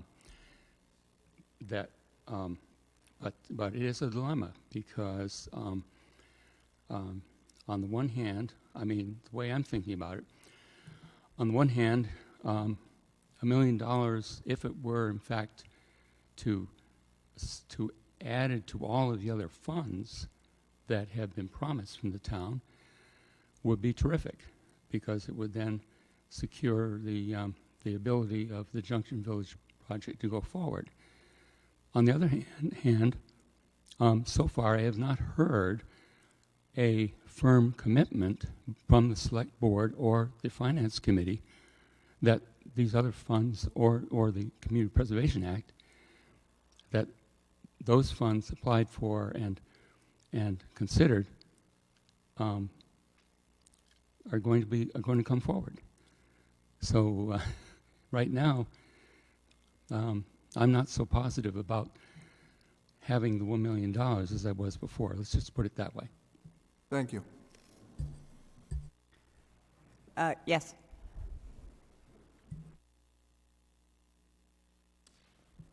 Tom Swaim, 28 Central Street. I'm on the Finance Committee, but I've only been there a month, so I'm not speaking for the Finance Committee. But I have done a fair amount of development type work, and picking up on John Cratsley's comment about the difficulty of constructing low-income housing. Does the planning board or the planning staff have a estimate of the amount of land that is available in Concord that could be developed for low-income housing to meet the 10%? Do we have an inventory that would show that? Because I suspect, without knowing, but my guess is there is not that much land that would be available for that kind of development. And picking up on what the gentleman just said, I don't think you're going to find a developer to take a single house and develop it for low-income housing. You can't do it in this day and age, not only in Concord, but I don't think anywhere. Thank you. Just to answer the question, Concord has a housing production plan that identifies affordable housing needs as well as the inventory of properties that could potentially be developed. And of course, it is a very small number of properties. And so, yes, there's always a deficit of projects available. I'll ask my fellow board members, do people feel prepared to take a vote? Okay, I'll entertain a motion.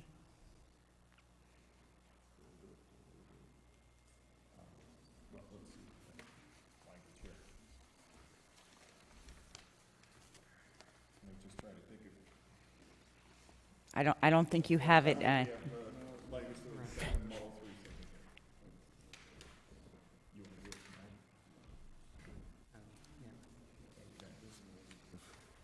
Yeah, I would like to make a motion to recommend to, I guess, the select board that, or to the petitioner to amend their warrant article, their motion, to reflect the provision of 2 affordable units of housing in lieu of the $1 million contribution that was proposed. Is there a second? I'll second it. All in favor? Hold it. We need sorry. Sorry.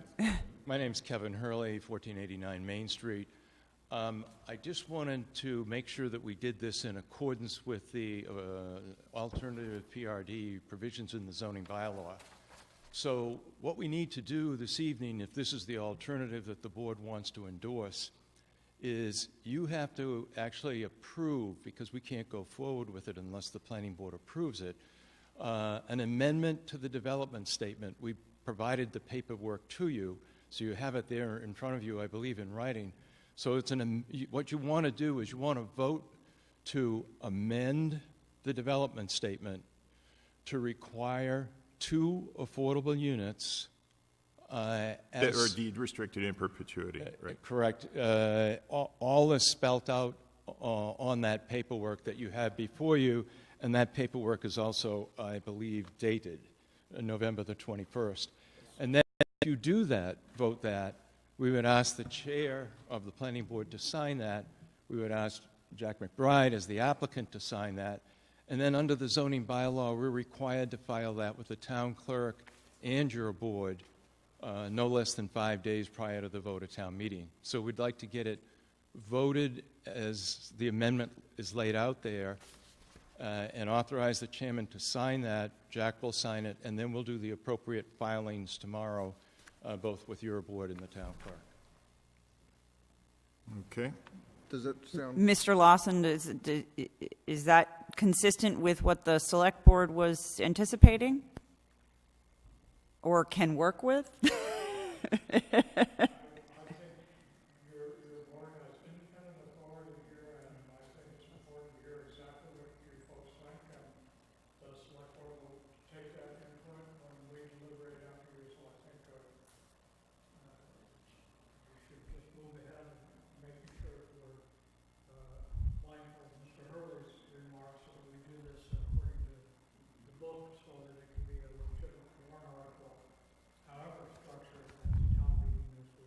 Okay, so I have a second on this motion. I think the motion needs to be Yes, it needs to be restated. stated, and then I will take the one comment at the microphone.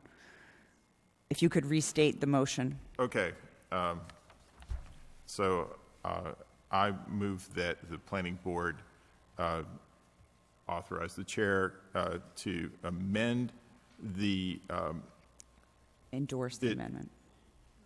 Well, no, hold it just a second. To amend the Phase 2 Black Birch Alternative PRD Preliminary Site Development and Use Proposal. And You're not authorizing the chair to do it. You're moving. okay. I move that we amend. We approve the amendment to the Phase 2 Black Birch Alternative PRD Preliminary Site Development and Use Proposal for Lot 4A and Parcel A, Forest Ridge Road, dated September 12, 2016, as follows. In the cover letter to the Planning Board, we want to retain, as set forth in the site development proposal, the provision contained in paragraph number 3 for 2 affordable units that will be deed restricted in perpetuity to maintain their affordability and sold, leased, or rented under terms and conditions established by the Board of Appeals. All right, you need a second on that? Okay, so John Kratzley is seconded. And to authorize the chair to sign, which I was trying to start. John, do you still second? I still second. Okay, and I'm going to come to this one last comment before we take a vote. Thank you very much. Terry Ackerman, 89 Keithsbridge Road. I'm on the Finance Committee. And I'm not speaking for the committee because we haven't really had a chance to discuss this yet. And I just want to express a little bit of frustration with the process because I think it would be good if we could discuss the finances of these projects. And because it sounded like you were maybe looking for some feedback, but we haven't had that opportunity. What we did do was a few of us put together some questions, sent them to Grantham. We've gotten the response, I think, the day before Thanksgiving. Most of us haven't read that. It's a very long, complicated technical response, and we haven't had any formal meeting yet to discuss it. So it's a little bit premature on our part to give any recommendation because we haven't even discussed it.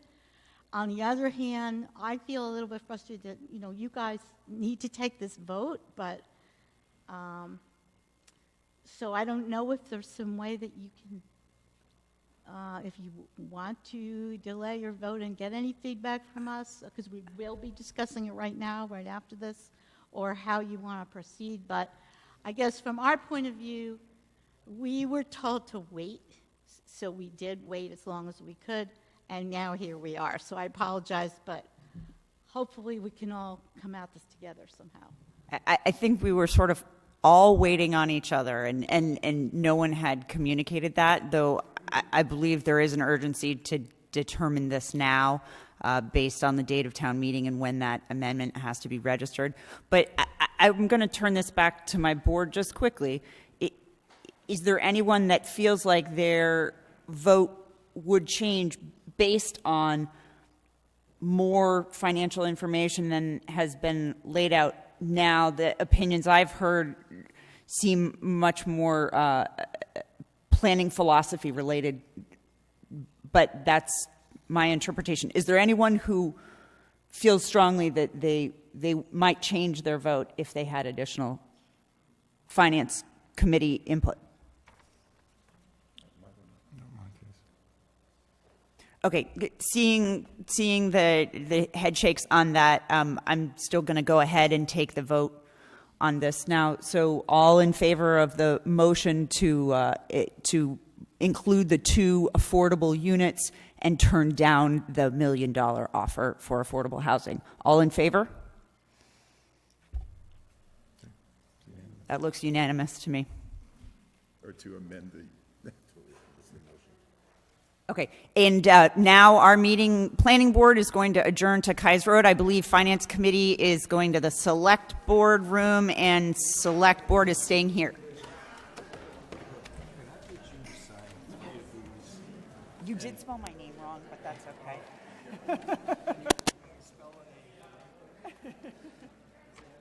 There's an E in there. That's all right. I did.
Need one, I guess.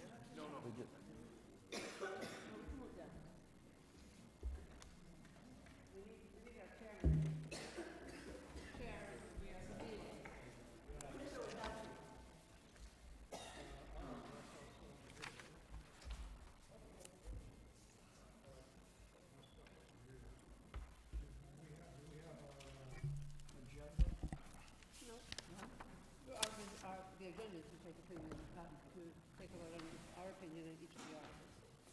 All right, so good evening. We're reconvening the select board meeting that we actually convened at 6 o'clock in executive session and then adjourned to the public meeting, so we're back in session.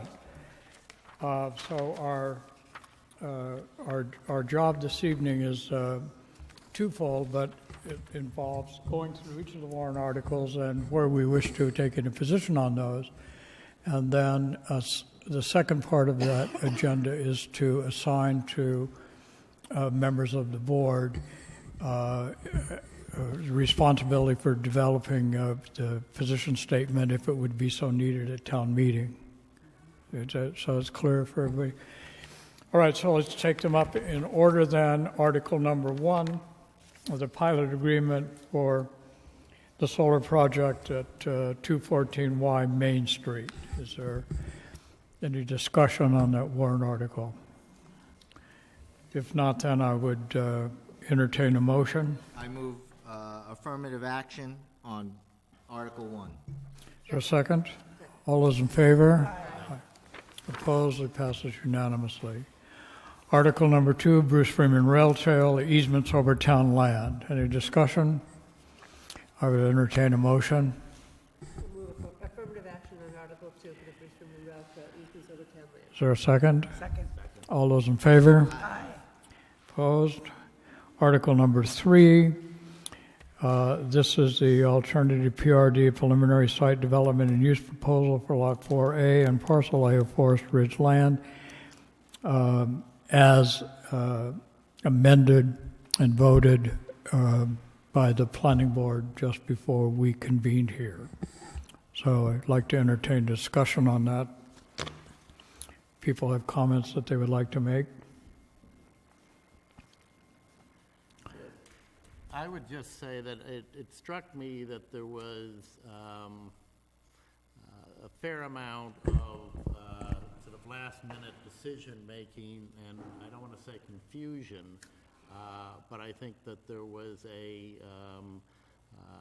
definitely a feeling that the public here wanted, and the planning board wanted to assure that there would be the 2 units, or that there would be units available for low-income housing, but it kind of got intertwined with the whole Junction Village issue, and the fact that the Junction Village issue is still up in the air to a degree, and the funding for that, I think that my sense is that there was very little 100% feeling that the vote taken was the vote that everybody sort of felt comfortable with. I'm just turning the microphone on.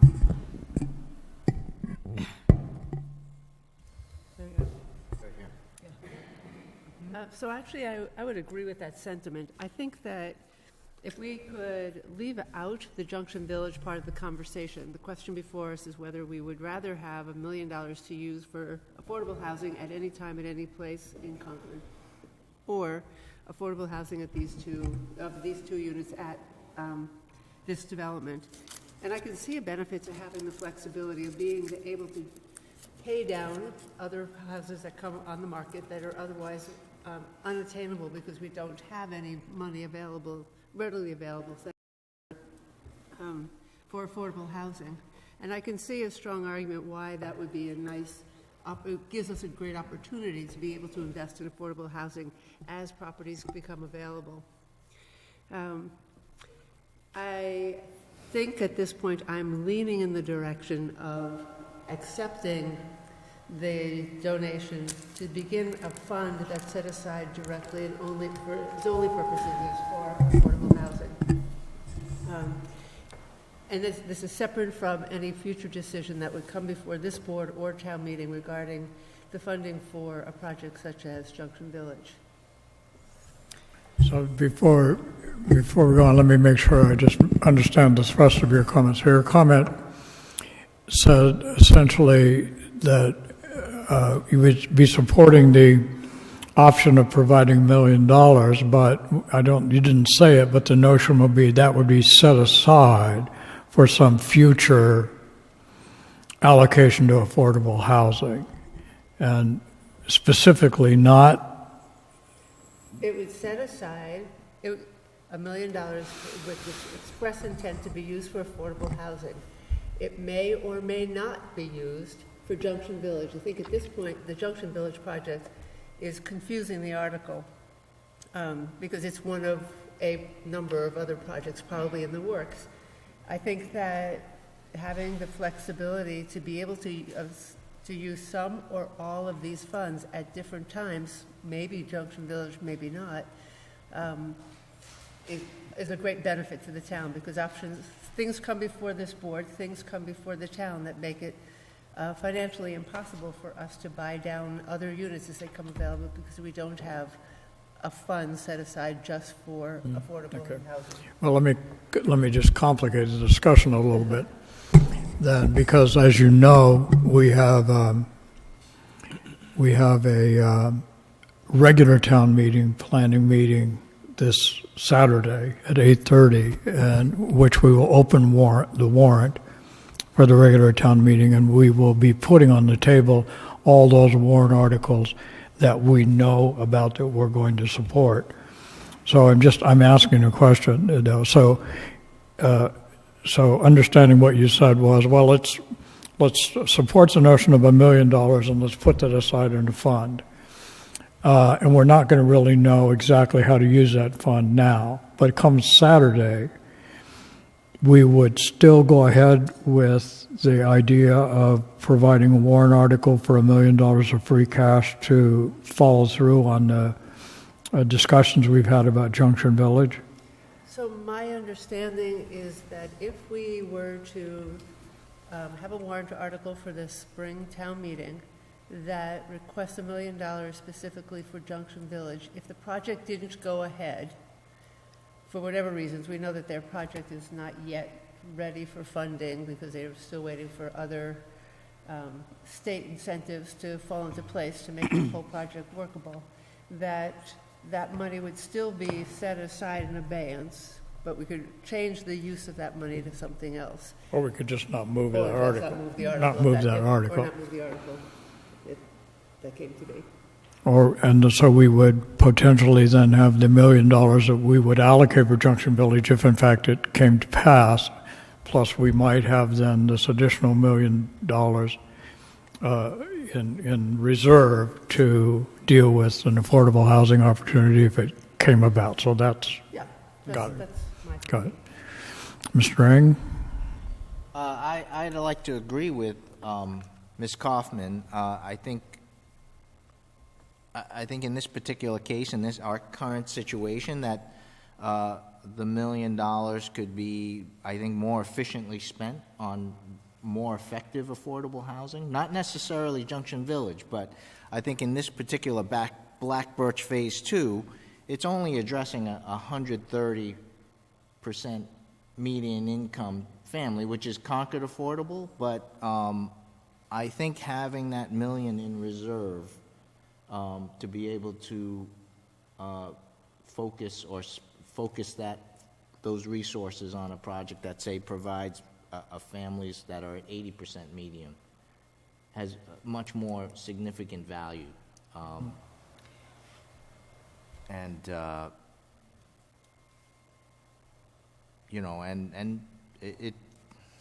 think that's where I stand on that. Okay. Ms. Hotchkiss? An interesting component of both the Black Birch Phase 2 development and what we've been focusing on perhaps too much tonight because it's still an unknown, which is the Junction Village project, is that they're both aimed at an older population. One is assisted living, and the other is a 55-plus unit. And one of the age groups that we often have not talked about as much in town that were very evident on the housing production plan while we saw an aging population. One of the areas of diversity that we have not tackled in Concord is bringing in new families, which is what that $1 million fund could potentially buy down, would be lower income housing in an area that might attract a younger population. That being said, I'm very cognizant of the fact that the planning board certainly directed us to take the bird in hand. But I am concerned that we have focused, and we need to focus on our aging population's needs and those that are have less to provide at that age. I'm also concerned that we're not bringing in new members of town, younger families. Again, I would, we're sort of projecting because we haven't taken that $1 million free cash piece. Yes, I would hope that if we have to use some of the million, if the town passed it and we could get $1 million, and we had to use some of that $1 million for Junction Village, that we'd kind of almost internally have a commitment to refund that at a later point so that there's clearly going to be sufficient funds to go and purchase. Well, I think the way we would do that, I think consistent with what Alice said, is we would simply go ahead and put the warrant article for free cash on the warrant, and if this would pass, that would just be held in reserve. The one concern I have that I haven't expressed is the affordable housing units here, as I understand it, won't count toward our meeting our goal of 10%. That's correct, right? Mm-hmm. And so if for example a Junction Village project would somehow not happen, we would be very close to not being able to meet our goals, and at least that $1 million could then be used perhaps more strategically to, I don't think it would get us there, but so I'm all for a bird in the hand, as you said, with 2 units. On the one hand, that's great, but they're not going to solve the significant affordable housing problem that we have. So I think I'm sympathetic to the notion of setting it aside, making a commitment, in fact, to set it aside, and making a commitment to go ahead with the free cash allocation if we need to support Junction Village, and then being able to have an additional $1 million that could be used at our disposal if affordable housing options would materialize for us. I think we've often talked about these other populations that are not being met right now, and I think that's a good point. We've often talked about farm worker housing and opportunities where we might be able to develop or work on producing housing for folks who come into work on our many farms, and that would be an option that this would allow us that we wouldn't have had otherwise. And I know there's been some preliminary discussion. Go ahead, Mr. Whalen. I was just going to say, Mr. Chairman, Liz Rust is available to comment. She operates the Regional Housing Services Office on the status of our compliance. Hi, Liz Rust, 201 Commonwealth Avenue, and manager of the Regional Housing Services Office. So exactly, I wanted to update you on the subsidized housing inventory. So we've done some estimates using building permit data and what's available in the census now, and it's our projection that, or estimates that by 2020, when they recalibrate the denominator for that, Concord would fall below the 10% by 46 units. So significant. That's without a Junction Village or similar project. So some larger project would be important. And, these projects take, as you know, years and years, especially large projects, so that the Junction Village project is most easily the one to keep Concord over the 10%. And even with that project, with the amount of funding rounds required, it would be just above the 10%, like at 2019 or 2020, depending on how things go. The state funding rounds are at least 2 rounds. Sorry.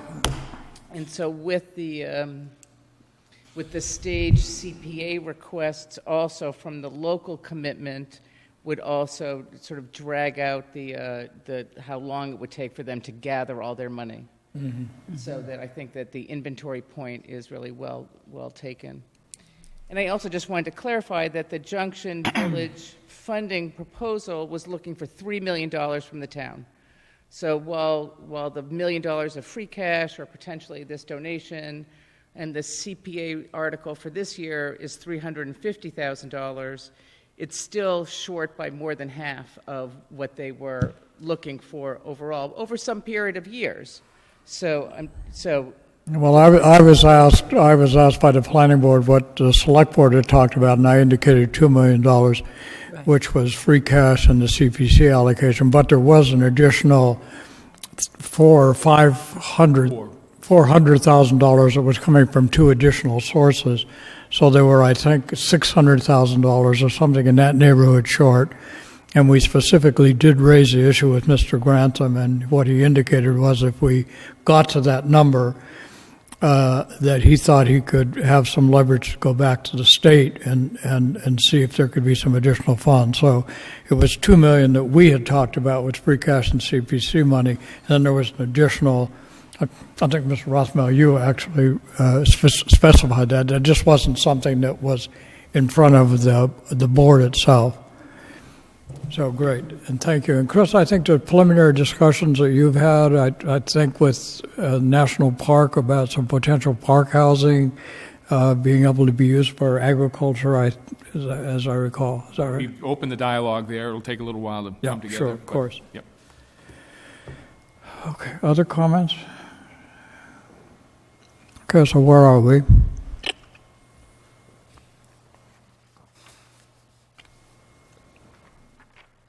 It sounds to me from the comments that we are, at least four of us have commented in favor of accepting the $1 million, right? You did say that, accepting the $1 million?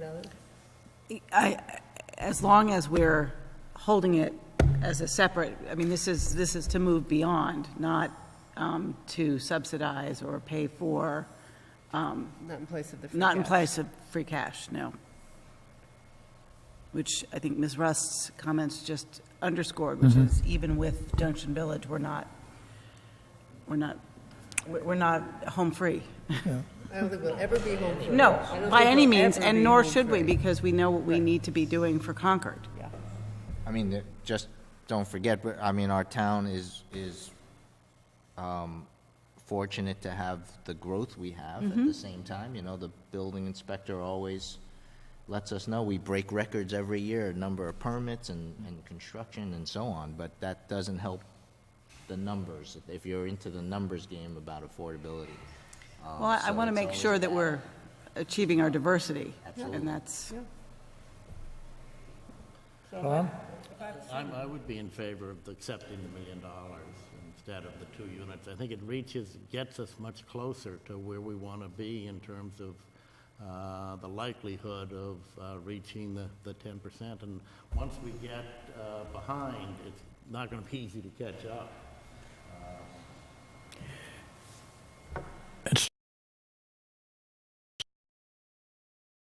I think when you see the major moves that are made to move the needle to comply, those are the type of projects that you don't want to be hearing at the ZBA.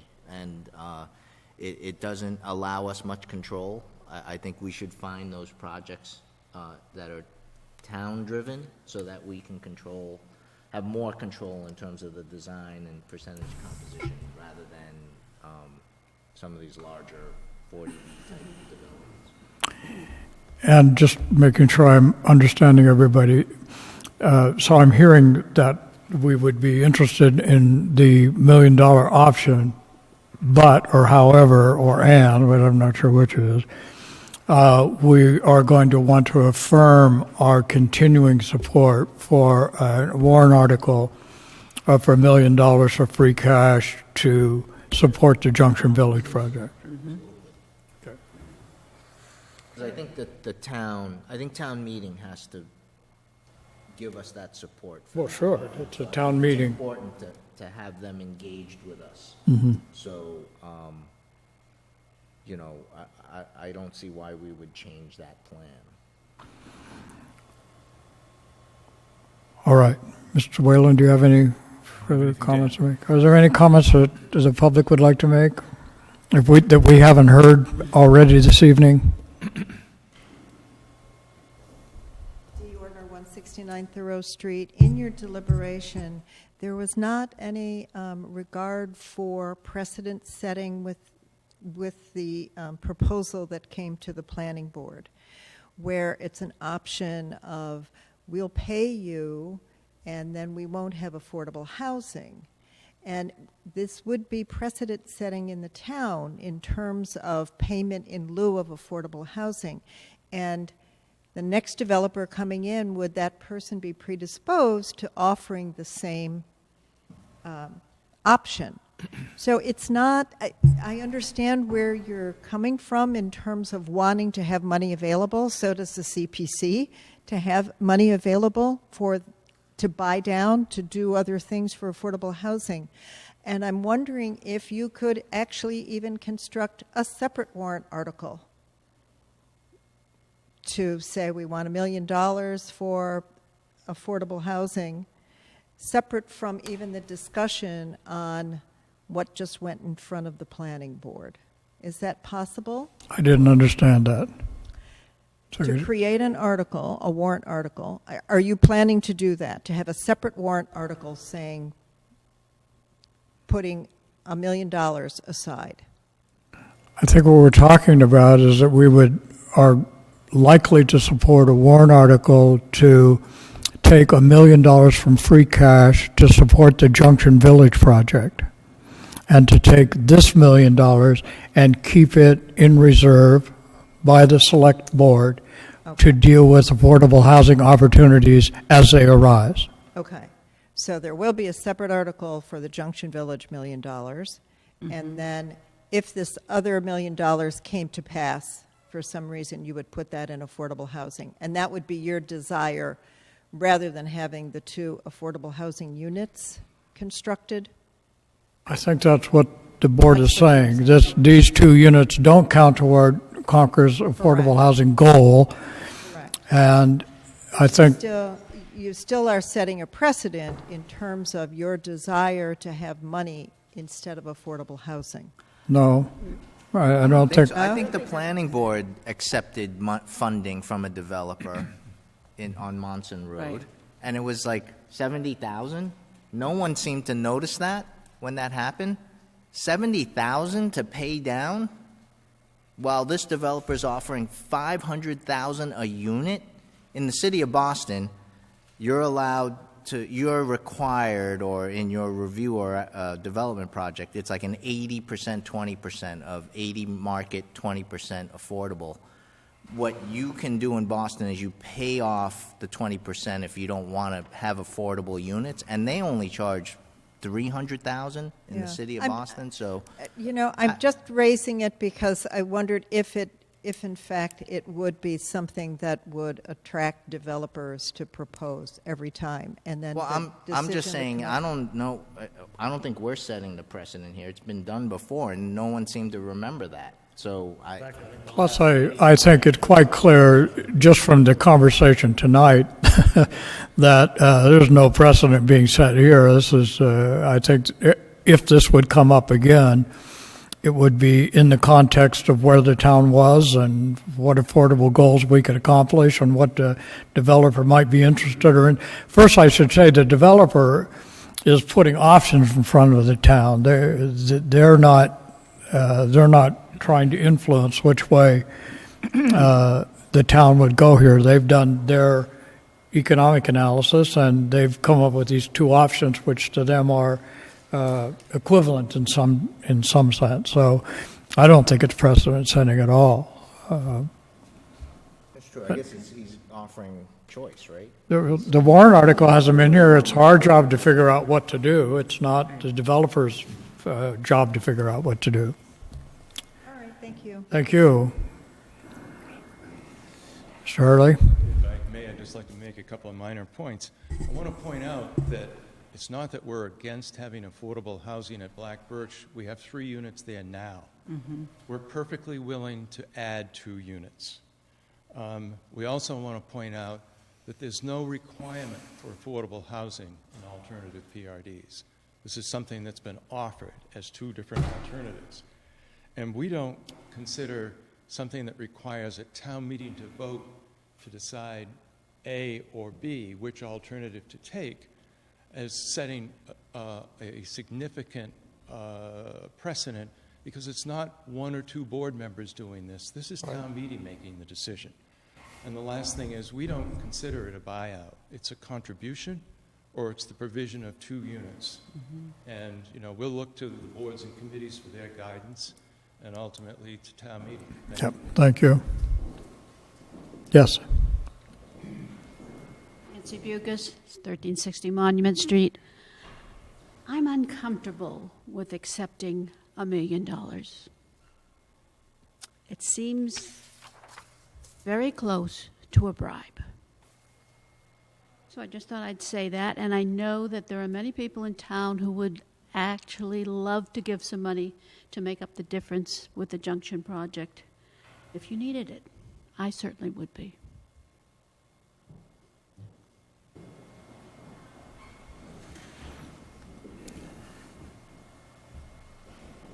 Carmen Reese, 52 Devon Street, Town Moderator. I just have a procedural question for you guys. The article is worded to approve the alternative PRD preliminary site development and use proposal as dated September 12, as filed with the town clerk and planning board. Now, I think that proposal just got amended by vote of the planning board to provide for the units and not the $1 million. Right. So I think that means that this board is voting to recommend adoption of that or not adoption of that. Or I suppose alternatively, you could decide you're going to move to amend that at town meeting. But I just wanted to point out that procedure. So technically, you'd suggest that our motion would be to take no action. Right. Yes. On the amendment. And then perhaps we would also make it clear that we would have the intent of offering an alternative motion if this amended motion would fail. I think that would work. But maybe I need clarification. Hold on, Kevin. Sorry, Kevin. You think I have that wrong? I don't think what planning board did this evening, together with the applicant, is agree to amend the development statement. So the motion under Article 3 will be to approve the development statement dated September 12th, I think. Yep. As amended. Yes. This evening. Right. And then that will be voted up and down or amended. Right. But the actual amendment only requires the planning board's approval this evening. Right. But other amendments can take place on At town meeting. Right, and I completely agree with that, and I just think I want to make sure that these guys understood what their recommendation was for. Right. That was exactly my question, Diane Proctor, 57 Sudbury Road, is who has precedent under these circumstances, and is there a precedent for precedent? If you all go one way and the planning board goes another, how is that explicated to the larger community so that thoughtful decisions can be made by the town people who are trying to, as we try to negotiate this and figure things out? And I just wonder what the protocol is for that. So at town meeting, you probably are aware, having gone to so many, different boards have different opinions. And those opinions are made in a statement to the voters of town meeting. And I would assume if the planning board and the select board have differing opinions, we would state that and maybe state why we are differing in our opinions and allow the voters to decide. But what brought me to my feet was Mr. Lawson's comment about saying no comment. And I mean, did No, I misunderstand you? Yes, you did. Okay, It's could you the clarify actions that committees take with respect to warrants are either the language is to vote to approve the warrant or vote to recommend no action. No action. And no action essentially means a negative vote, but not no comment. If I said no comment, So it would be a I fulsome misspoke. comment, Did one I? presumes, from both Did I say parties. no comment? Okay. I said no action. Okay. I thought. Okay. Thank you. That's just very helpful. Good. Mr. McBride?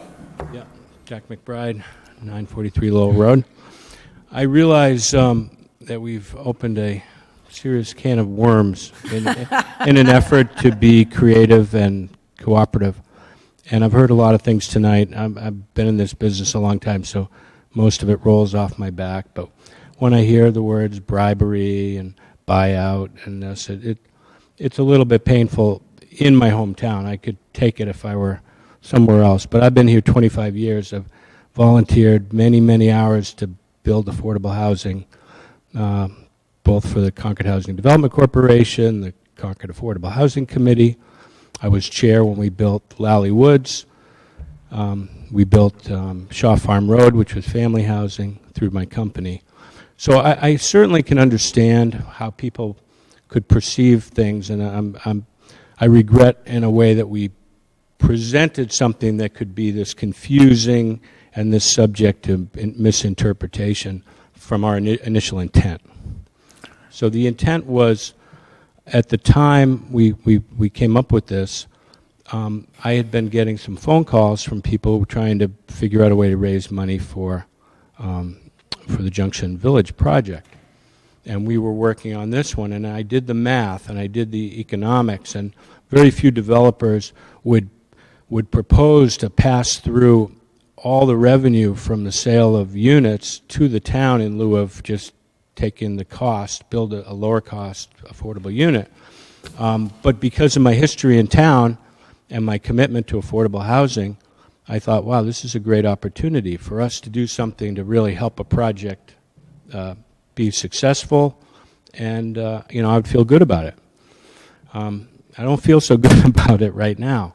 It seems to me we're headed down the road to a very contentious town meeting, special town meeting, with a lot of confusion and a fair likelihood that the project will not be approved, because we need 2/3 approval for a couple of the articles, basically because there's a difference of, well, 2 units would be good, but $1 million would be better, and if I can't get the one I want, well, then I don't, I'm going to go home and we won't have anything.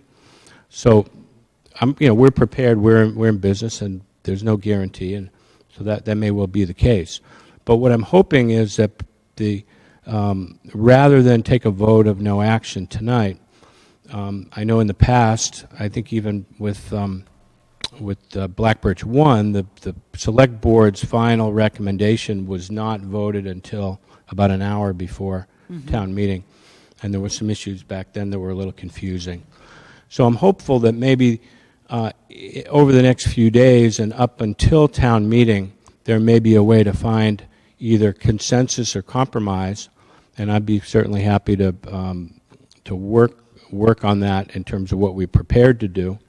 I think the motion or the site development use proposal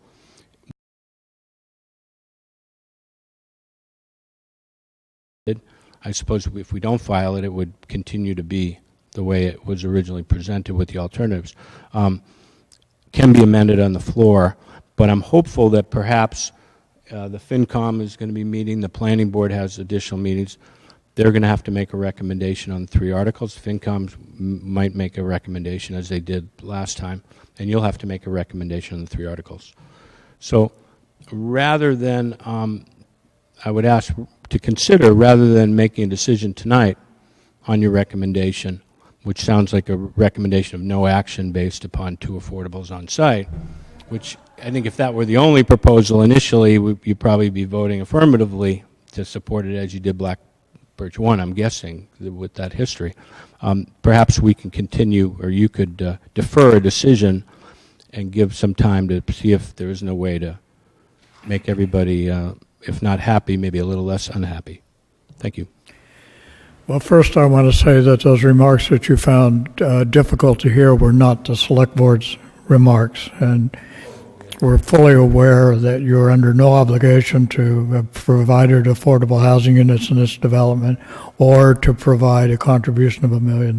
So I too share your concern, but I thought that language was unfortunate. Well, here we are. What's our pleasure? Mr. McBride's certainly right. The last time when we did this, we did it, I think, in some classroom at the new high school right before town meeting, so we certainly could do that. What I'm concerned about, though, is that, I mean, I think it's clear that how the board feels about this. I don't think there's any ambiguity about it. So I don't know how our position would change if we delayed it. I think in having this $1 million set aside for affordable housing opportunities that would come up while moving ahead with the Junction Village project is clearly what the board is intending. I don't know how the rest of you feel about it, but does it have to be no action on the article just because of the way the planning board just approved it, or are we supporting or giving our opinion on how the petitioner wishes to present? Mr. Chairman, could I suggest, I wonder if you could, if your intention is to support the project, whether it's with 2 units or $1 million, but you prefer the $1 million, to recommend affirmative action on Article 3 and with a preference for allocation of funds for future affordable housing projects to be determined. But that's not going to be the warrant that's in front of the town. So, as I understand it, it'll be amended, and the warrant that shows up for the town to act on at special town meeting will be... So it remains to be seen what the motion is that will be made. So, based on the article that you see presented, it seems you could signal that you're supportive of the project, again, with the 2 units or with the $1 million, and with a preference for the $1 million. You wouldn't oppose the project necessarily if the $1 million aren't there. So I don't think that recommend no action does what you're trying to do. So I might suggest that you consider recommending affirmative action and then have some additional language identifying for the public that you prefer the allocation for future affordable housing projects, if that's the board's wish.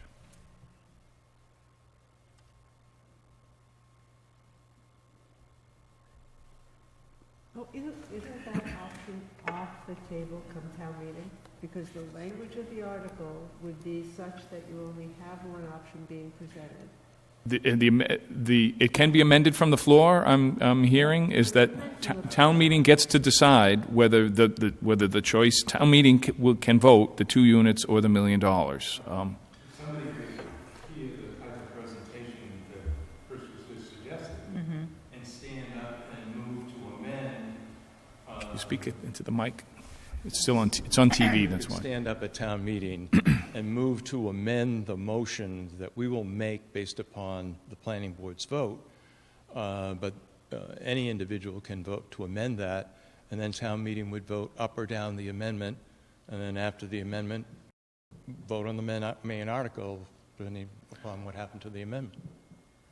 So you're signaling that you would support the article moved as it is, or amended to provide the $1 million, but also identifying that your preference, rather than sending a confusing signal. I get it. Does it have to be one vote, or could you vote that you approve it, and then you have a second vote as to what, if you will, whether it's going to be the 2 units or the... You could do it. Well, how that town meeting, if we were going to do it... Whether that's a possibility. That would be less confusing, I think, if you said we're in favor of the project, and the debate is what the benefit to the town will be, whether it would be 2 units or whether it be $1 million. So, yes, I get it, and I certainly don't want the public to think that we are not in support of this project. I think we need to make sure we're clear about that. So what if it was the case that we voted to support the article, and as soon as we did that, we would also indicate and take a vote that it was our intent to offer an amendment at the town meeting to, in lieu of the 2 units, to accept the $1 million contribution, and have that, both of those be formally part of what we were deciding. Does that seem reasonable? I think that's a reasonable approach. Are you prepared to make that, to take that vote, that second part? But if you are, sure, I think that's reasonable. Sorry. Go up to the mic, please, though.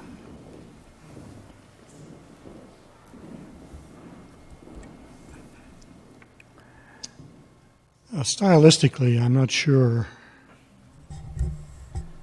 town meeting would be impressed with the motion that's put forward one way, and before there's any discussion, that the Board of Selectmen would move the other way, at which point there would be discussion. But I don't think that gives any opportunity for the original article to live before being snuffed out with a motion. Thank you.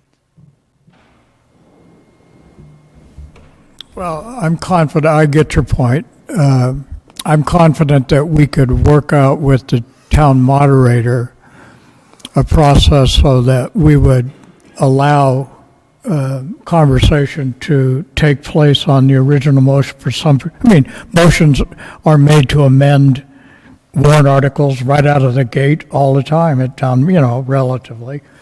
So I don't have any problem with the notion that while we could indicate our intent to provide a amendment to the motion, we would so indicate, but we wouldn't make that motion until there was a reasonable chance to have a discussion on the article as presented. The planning board's presenting it. The planning board would Right. present it, So- I think the finance committee and the select board would be asked to comment on it. We can choose to. It's our prerogative to comment on it. Comment. So we could comment, but we could still indicate in those comments our intent to amend the motion, but first we would like to ensure that there's a proper airing of the issue with respect to the proposed article as it is, and then we could offer the amendments. Madam Moderator, does that seem reasonable to you? Yes, this is a confusing procedural posture, kind of brought about by the fact that you have 3 boards thinking about this issue, and you went in a particular order, and the planning board would certainly have liked to have had input. Yes, of course. Yes, of course. So this makes sense. I don't think you even have to declare an intent to amend. You could simply say that you support the project, and you would have liked it even better if it had been the $1 million instead of the 2 units, and you can wait to see how the discussion at town meeting goes before you make your final decision about what you're going to do. Well, I'll speak for myself. The reason for talking about the amendment is I would like it clear to the citizens and the town that while we support the project, we have a different opinion about what is best for the town. And our opinion is those 2 affordable units that won't count toward Concord's affordable housing goals is not as strong as having $1 million of extra cash at our disposal to meet opportunities for affordable housing that could help us achieve our goals. And so I think it's a totally understood point. I think that Chris's point is well taken, that you wouldn't want in that discussion for the board's overall support of the project to get lost. So it's just a question of how you're going to present that for greatest clarity for the voters. Right, because without clarity there, the opportunity to have 2 affordable housing units or $1 million, both benefits to the town, could be lost. Might disappear because there might not be a project. Might not get either one. Yeah. No. Yep. All right. All right, let's deal with the issues we have to deal with. So, how do you want to proceed? Do you want to? I think your suggestion of the approving with the amendment and then stating that we would. So 2 separate actions. One, approve, vote to affirmative action on the article, and then whether we vote or not, but make it clear that we intend to do that. Mr. Ring, how do you feel about that? I think that's fine. I think it's important if we do support the project, we should definitely demonstrate that. Okay. Everyone mistaken that we don't support Go this. ahead. All right. Jane?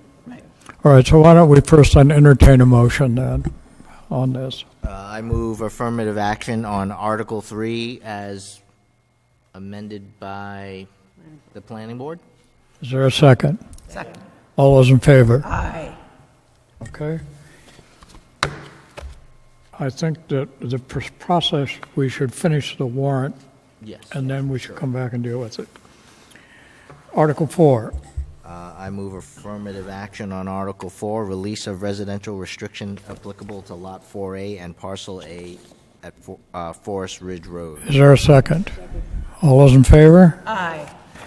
Article number 5, amendment for zoning bylaw. Affirmative action on Article 5, amendment of the zoning bylaw, Table 3, dimensional regulations under maximum floor area ratio in the LIP number 2 district. All those in favor? Aye. Article number 6, land acquisition for Balls Hill Road. I move affirmative action on Article 6, land acquisition at Balls Hill Road in the amount of $400,000. Is there a second? All those in favor? Aye. Thank you. Now let's go back through the warrant before we get to the amendment and one other piece of business. Let's go back through the warrant article and make assignments with respect to these articles. So pilot agreement, is this come under the light plant, kind of? The solar, I mean. Solar, it's really a tax matter, I think, so financial. So we were thinking of which liaison. It could go either way. The light plant's the primary. We don't have a tax committee, do we? Right. So, all right, so why don't I take article number 1 as the liaison for the light plant. Just a question for you, Chris. The map shows Knox Trail on all of these maps. Is that a different Knox Trail, or is that? Is there on Balls Hill? On Balls Hill, it shows Knox Trail. Yes. On page 1 and again. So it's like a little. For the map at Both Balls on Hill? page 1 and page 4, and I wasn't sure whether that's an error or a second Knox Trail. Towards the bottom left. Bottom left. Bottom left on page 1. Well, on page 1 it belongs, but on page 4. Page 4, where's Hill? there's right there. Where's Knox Trail? I'm sorry. On page 4, in the same place where it would have been on. Oh, I see. Huh? The same base. Yeah, that's not. I don't have an explanation for that. It's in the middle of the river. That we didn't know about. I apologize. Rail trail. There's I'm the liaison to that committee, so. sold. Okay. All right. 3. What'd you say? Huh? 3. Oh, we're not taking 3, 4, and 5 together? Sure. 3, 4, and 5. Who's the planning board person? I'm happy to do it. Or Steve, I I'm have happy if you very don't little like it. interest in, I'm happy to try it. What? feel free. Okay, great, You have Alice. greater finesse than I. Maybe not. You will have to edit. That's pretty straightforward. And then Article, we've done 3, 4, and 5, and then 6. Well, I'll take on 6 if nobody else wants to, since I just punted on the 3, 4, and 5. Okay. I'll chime in at those.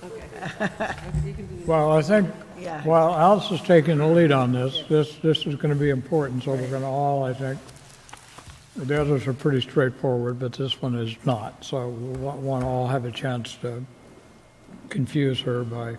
I'll have something written by Saturday.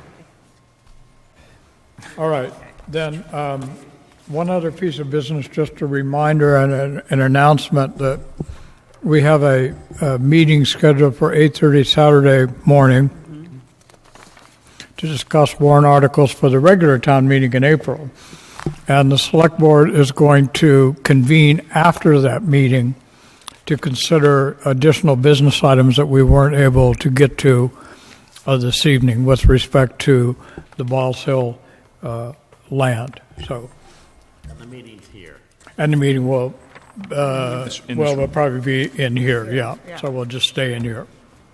And it shouldn't take us long, but it'll be, we'll amend our agenda for that evening. All right. So then the last item before we adjourn, a proposed amendment.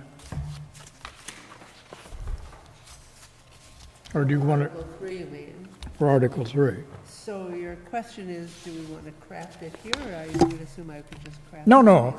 I want to make sure that we are all in agreement that we want one, take a vote that we are going to develop a proposed amendment to Article 3. And then, Alice, since you're writing 3, you might as well just write the amendment as well. So, I'm in agreement. all right. So, when somebody take a crack at the motion, then that we would. Well, do we want to take action tonight to approve a motion, and then we can get the actual language of it to be drafted by Alice? So the motion would be something to the effect that while the select board completely supports Article 3 as put forward, our preference would be the $1 million as opposed to the 2 units of affordable housing as being in the best interest of Concord. And then we could have a statement associated with that that would outline our reasons. Is that? Yes. So is there like a so moved that we'd want to? I'll second that. All those in favor? Aye. Okay. Is there any other business that needs to come before us? Chris, did we miss anything that you can think of? Thank you. We're adjourned then.